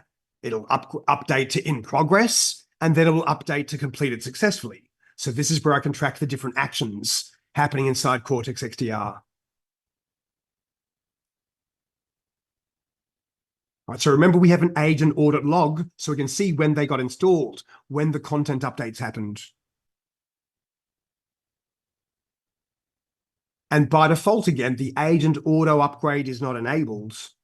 So it's up to me to control that if you want to enable it. Yeah. So in the agent settings profile used by our agents, we have this setting, configure automatic upgrade for XDR agent release. The use default is disabled. So if you want to enable them to automatically upgrade, you change the agent auto upgrade to enabled, and then you can control the auto upgrade scope. Do you want to use the default, the latest agent release? Would you like to do the installation or upgrade immediately, or do you want a delayed upgrade rollout? So you can enable this by changing the agent settings profile that is used by the agent. The content updates, again, even if I'm using the same agent version, my agent keeps on dynamically updating content updates from Palo Alto Networks, settings, the default settings in the default profiles. Which processes do we protect with our exploit protection? The list of trusted and known signers. We'll discuss what that does afterwards. The block listed files by signers. When we do our pre-execution analysis, my local analysis model uses rules, and we can update both the models and the rules using content updates. My behavioral threat protection module also uses rules. That's what you saw. Cause the alert and provide protection for my demonstration. Scripts used by the agent, Python scripts provided by Palo Alto Networks, they get provided in content updates. They are sent as partial updates. So the instance sends the agent chunks, small parts, not one big single file at a time. Yeah. And if you have 10,000 on-prem agents, we can make sure your agents don't all need to talk to Cortex XDR directly. They can go through our broker VM. We'll learn about broker VM on Wednesday. So here we have in the settings configurations to be able to control our content updates to improve security for your environment. Again, the content updates that can come dynamically. Under settings general, we have agent configurations, and this is disabled by default in a new Cortex XDR to enable minor content version updates. And this will enforce immediate protection against the latest threats. So the recommendation is you should enable minor content updates. Yeah, so it's up to you to decide, but by default, when we don't have minor content version updates enabled, you only get the major content updates. So that's something to consider as well, yeah? And going back to the agent settings profile, which configures the way our agent works, things like I showed you the XDR Pro endpoint section before. Yeah, user can control the user interface. This is where we enable the agent upgrade. Yeah, the section we looked at before, the agent upgrade settings. And then just beneath that, we have the download source. So if we are doing agent upgrades, where will the agent perform the upgrade? By default, it'll get it from the Cortex servers. Yeah, or peer-to-peer. So what peer-to-peer is, we have a peer-to-peer port number. The agent can try to upgrade from a local XDR agent. Doesn't need to go to the internet to get the update. Yeah. So we really have 3 different download sources. And when you configure all 3 download sources, if all options are selected, the agent will attempt, first of all, peer-to-peer, connect to do a local broadcast on this TCP port number and see what replies so it can do an agent upgrade. If nothing replies with peer-to-peer, then we will go through our configured broker VM. If we don't have a broker VM configured, which is like a proxy of the XDR agent communications to Cortex XDR, then we will use the Cortex server. So there can be 3 options.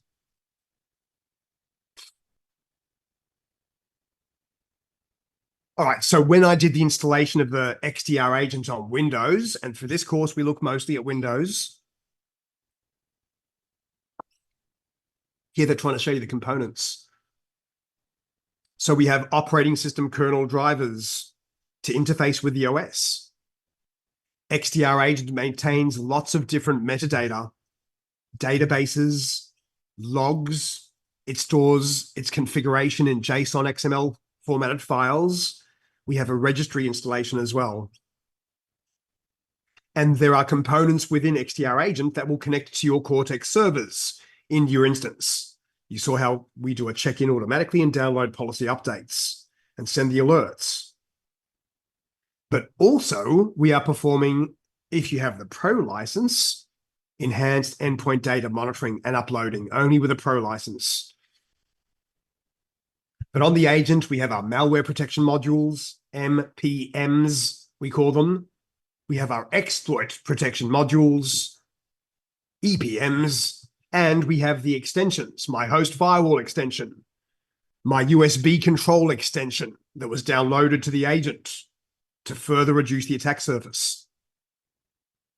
And the way we interact with the agent for the administrator, well, we have the XDR agent console, what I showed you, and there's a command line tool called CyTool.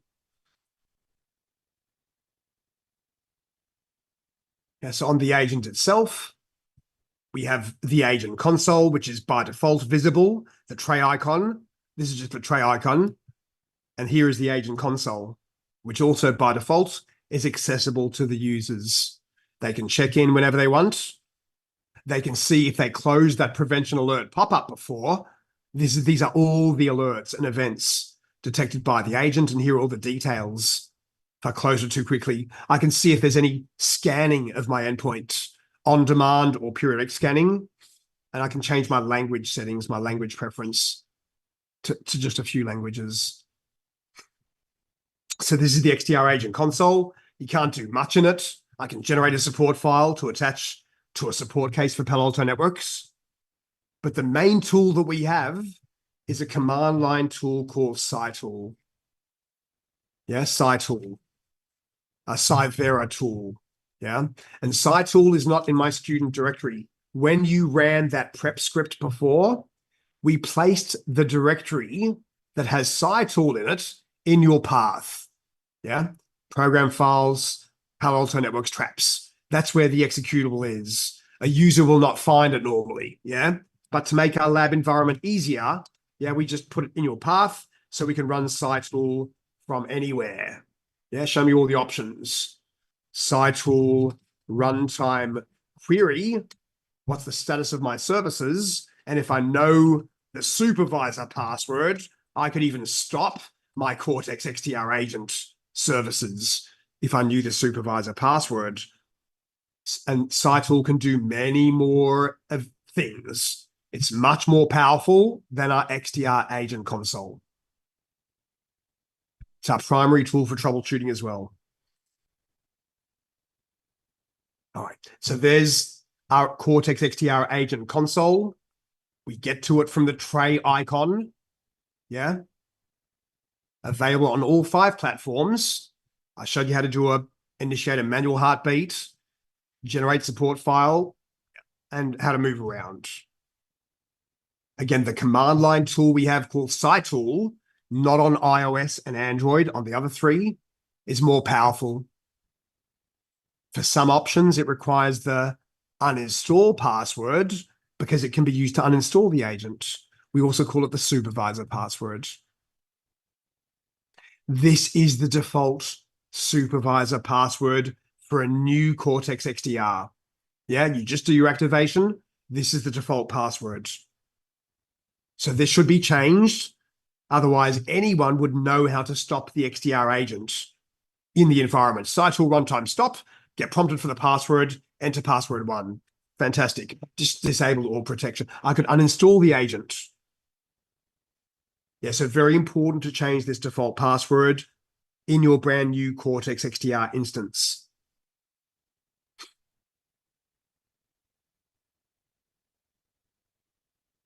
Would anyone like to see where to do that? How do you do that?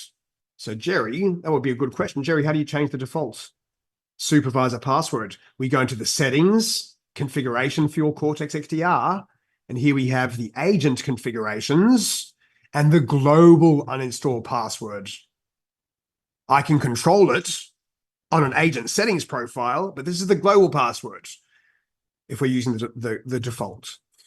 So this is what defaults to password 1. You need to change it for your customer or for your organization.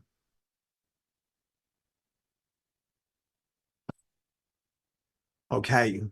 How many slides do I have left? Can I get through? Do you mind if you give me 3 more minutes before lunch? Yeah, we'll do that. Yeah. Just 3 more slides. So how do we communicate between the instance and our Cortex XDR agent? When the agent does a check-in or has to send an alert or our EED upload every 5 minutes, the agent initiates an HTTPS-based session to the instance. Yeah, like we use HTTPS all the time. HTTPS must be initiated by the agent. It's stateless.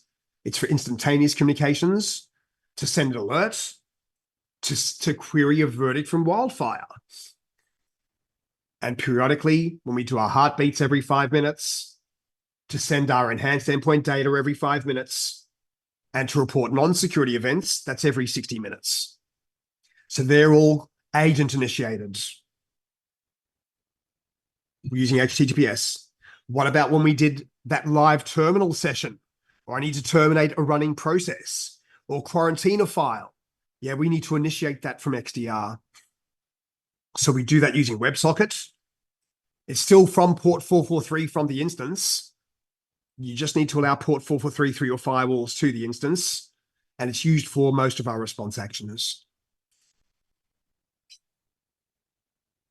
So lots of people say, what ports do we need to allow? Here I have my XDR agent. Yeah, it's running in on-prem. I have XDR agent installed. And then what do I need to allow it to communicate with XDR in the cloud? Yeah, because I've probably got a firewall on-prem or something like that in my small office, or here's the firewall, yeah? And all you need to allow is port 443 to XDR. Normal SSL from the XDR agent, if that makes sense. That's meant to be your firewall, yeah? You're allowing web browser, SSL, or TCP port 443. All right, so the agent also creates logs. The collection of the logs is enabled by default. It's recommended to improve the analysis capabilities of Cortex XDR. If you want to disable the log collection of your agent, you can, yeah? But as you can see here, it's recommended to maintain stability. All right, so I rushed through the last one because I promised you a 1 o'clock lunch break. But yeah, at the end of the module, you can identify other important XDR cloud components, the role of the customer support portal for authentication, and the role of the Cortex XDR gateway for authorization, how to interact with our instance, how to interact with the agent, and how you install and update your agent. Yeah, so it's probably a good time for a lunch break.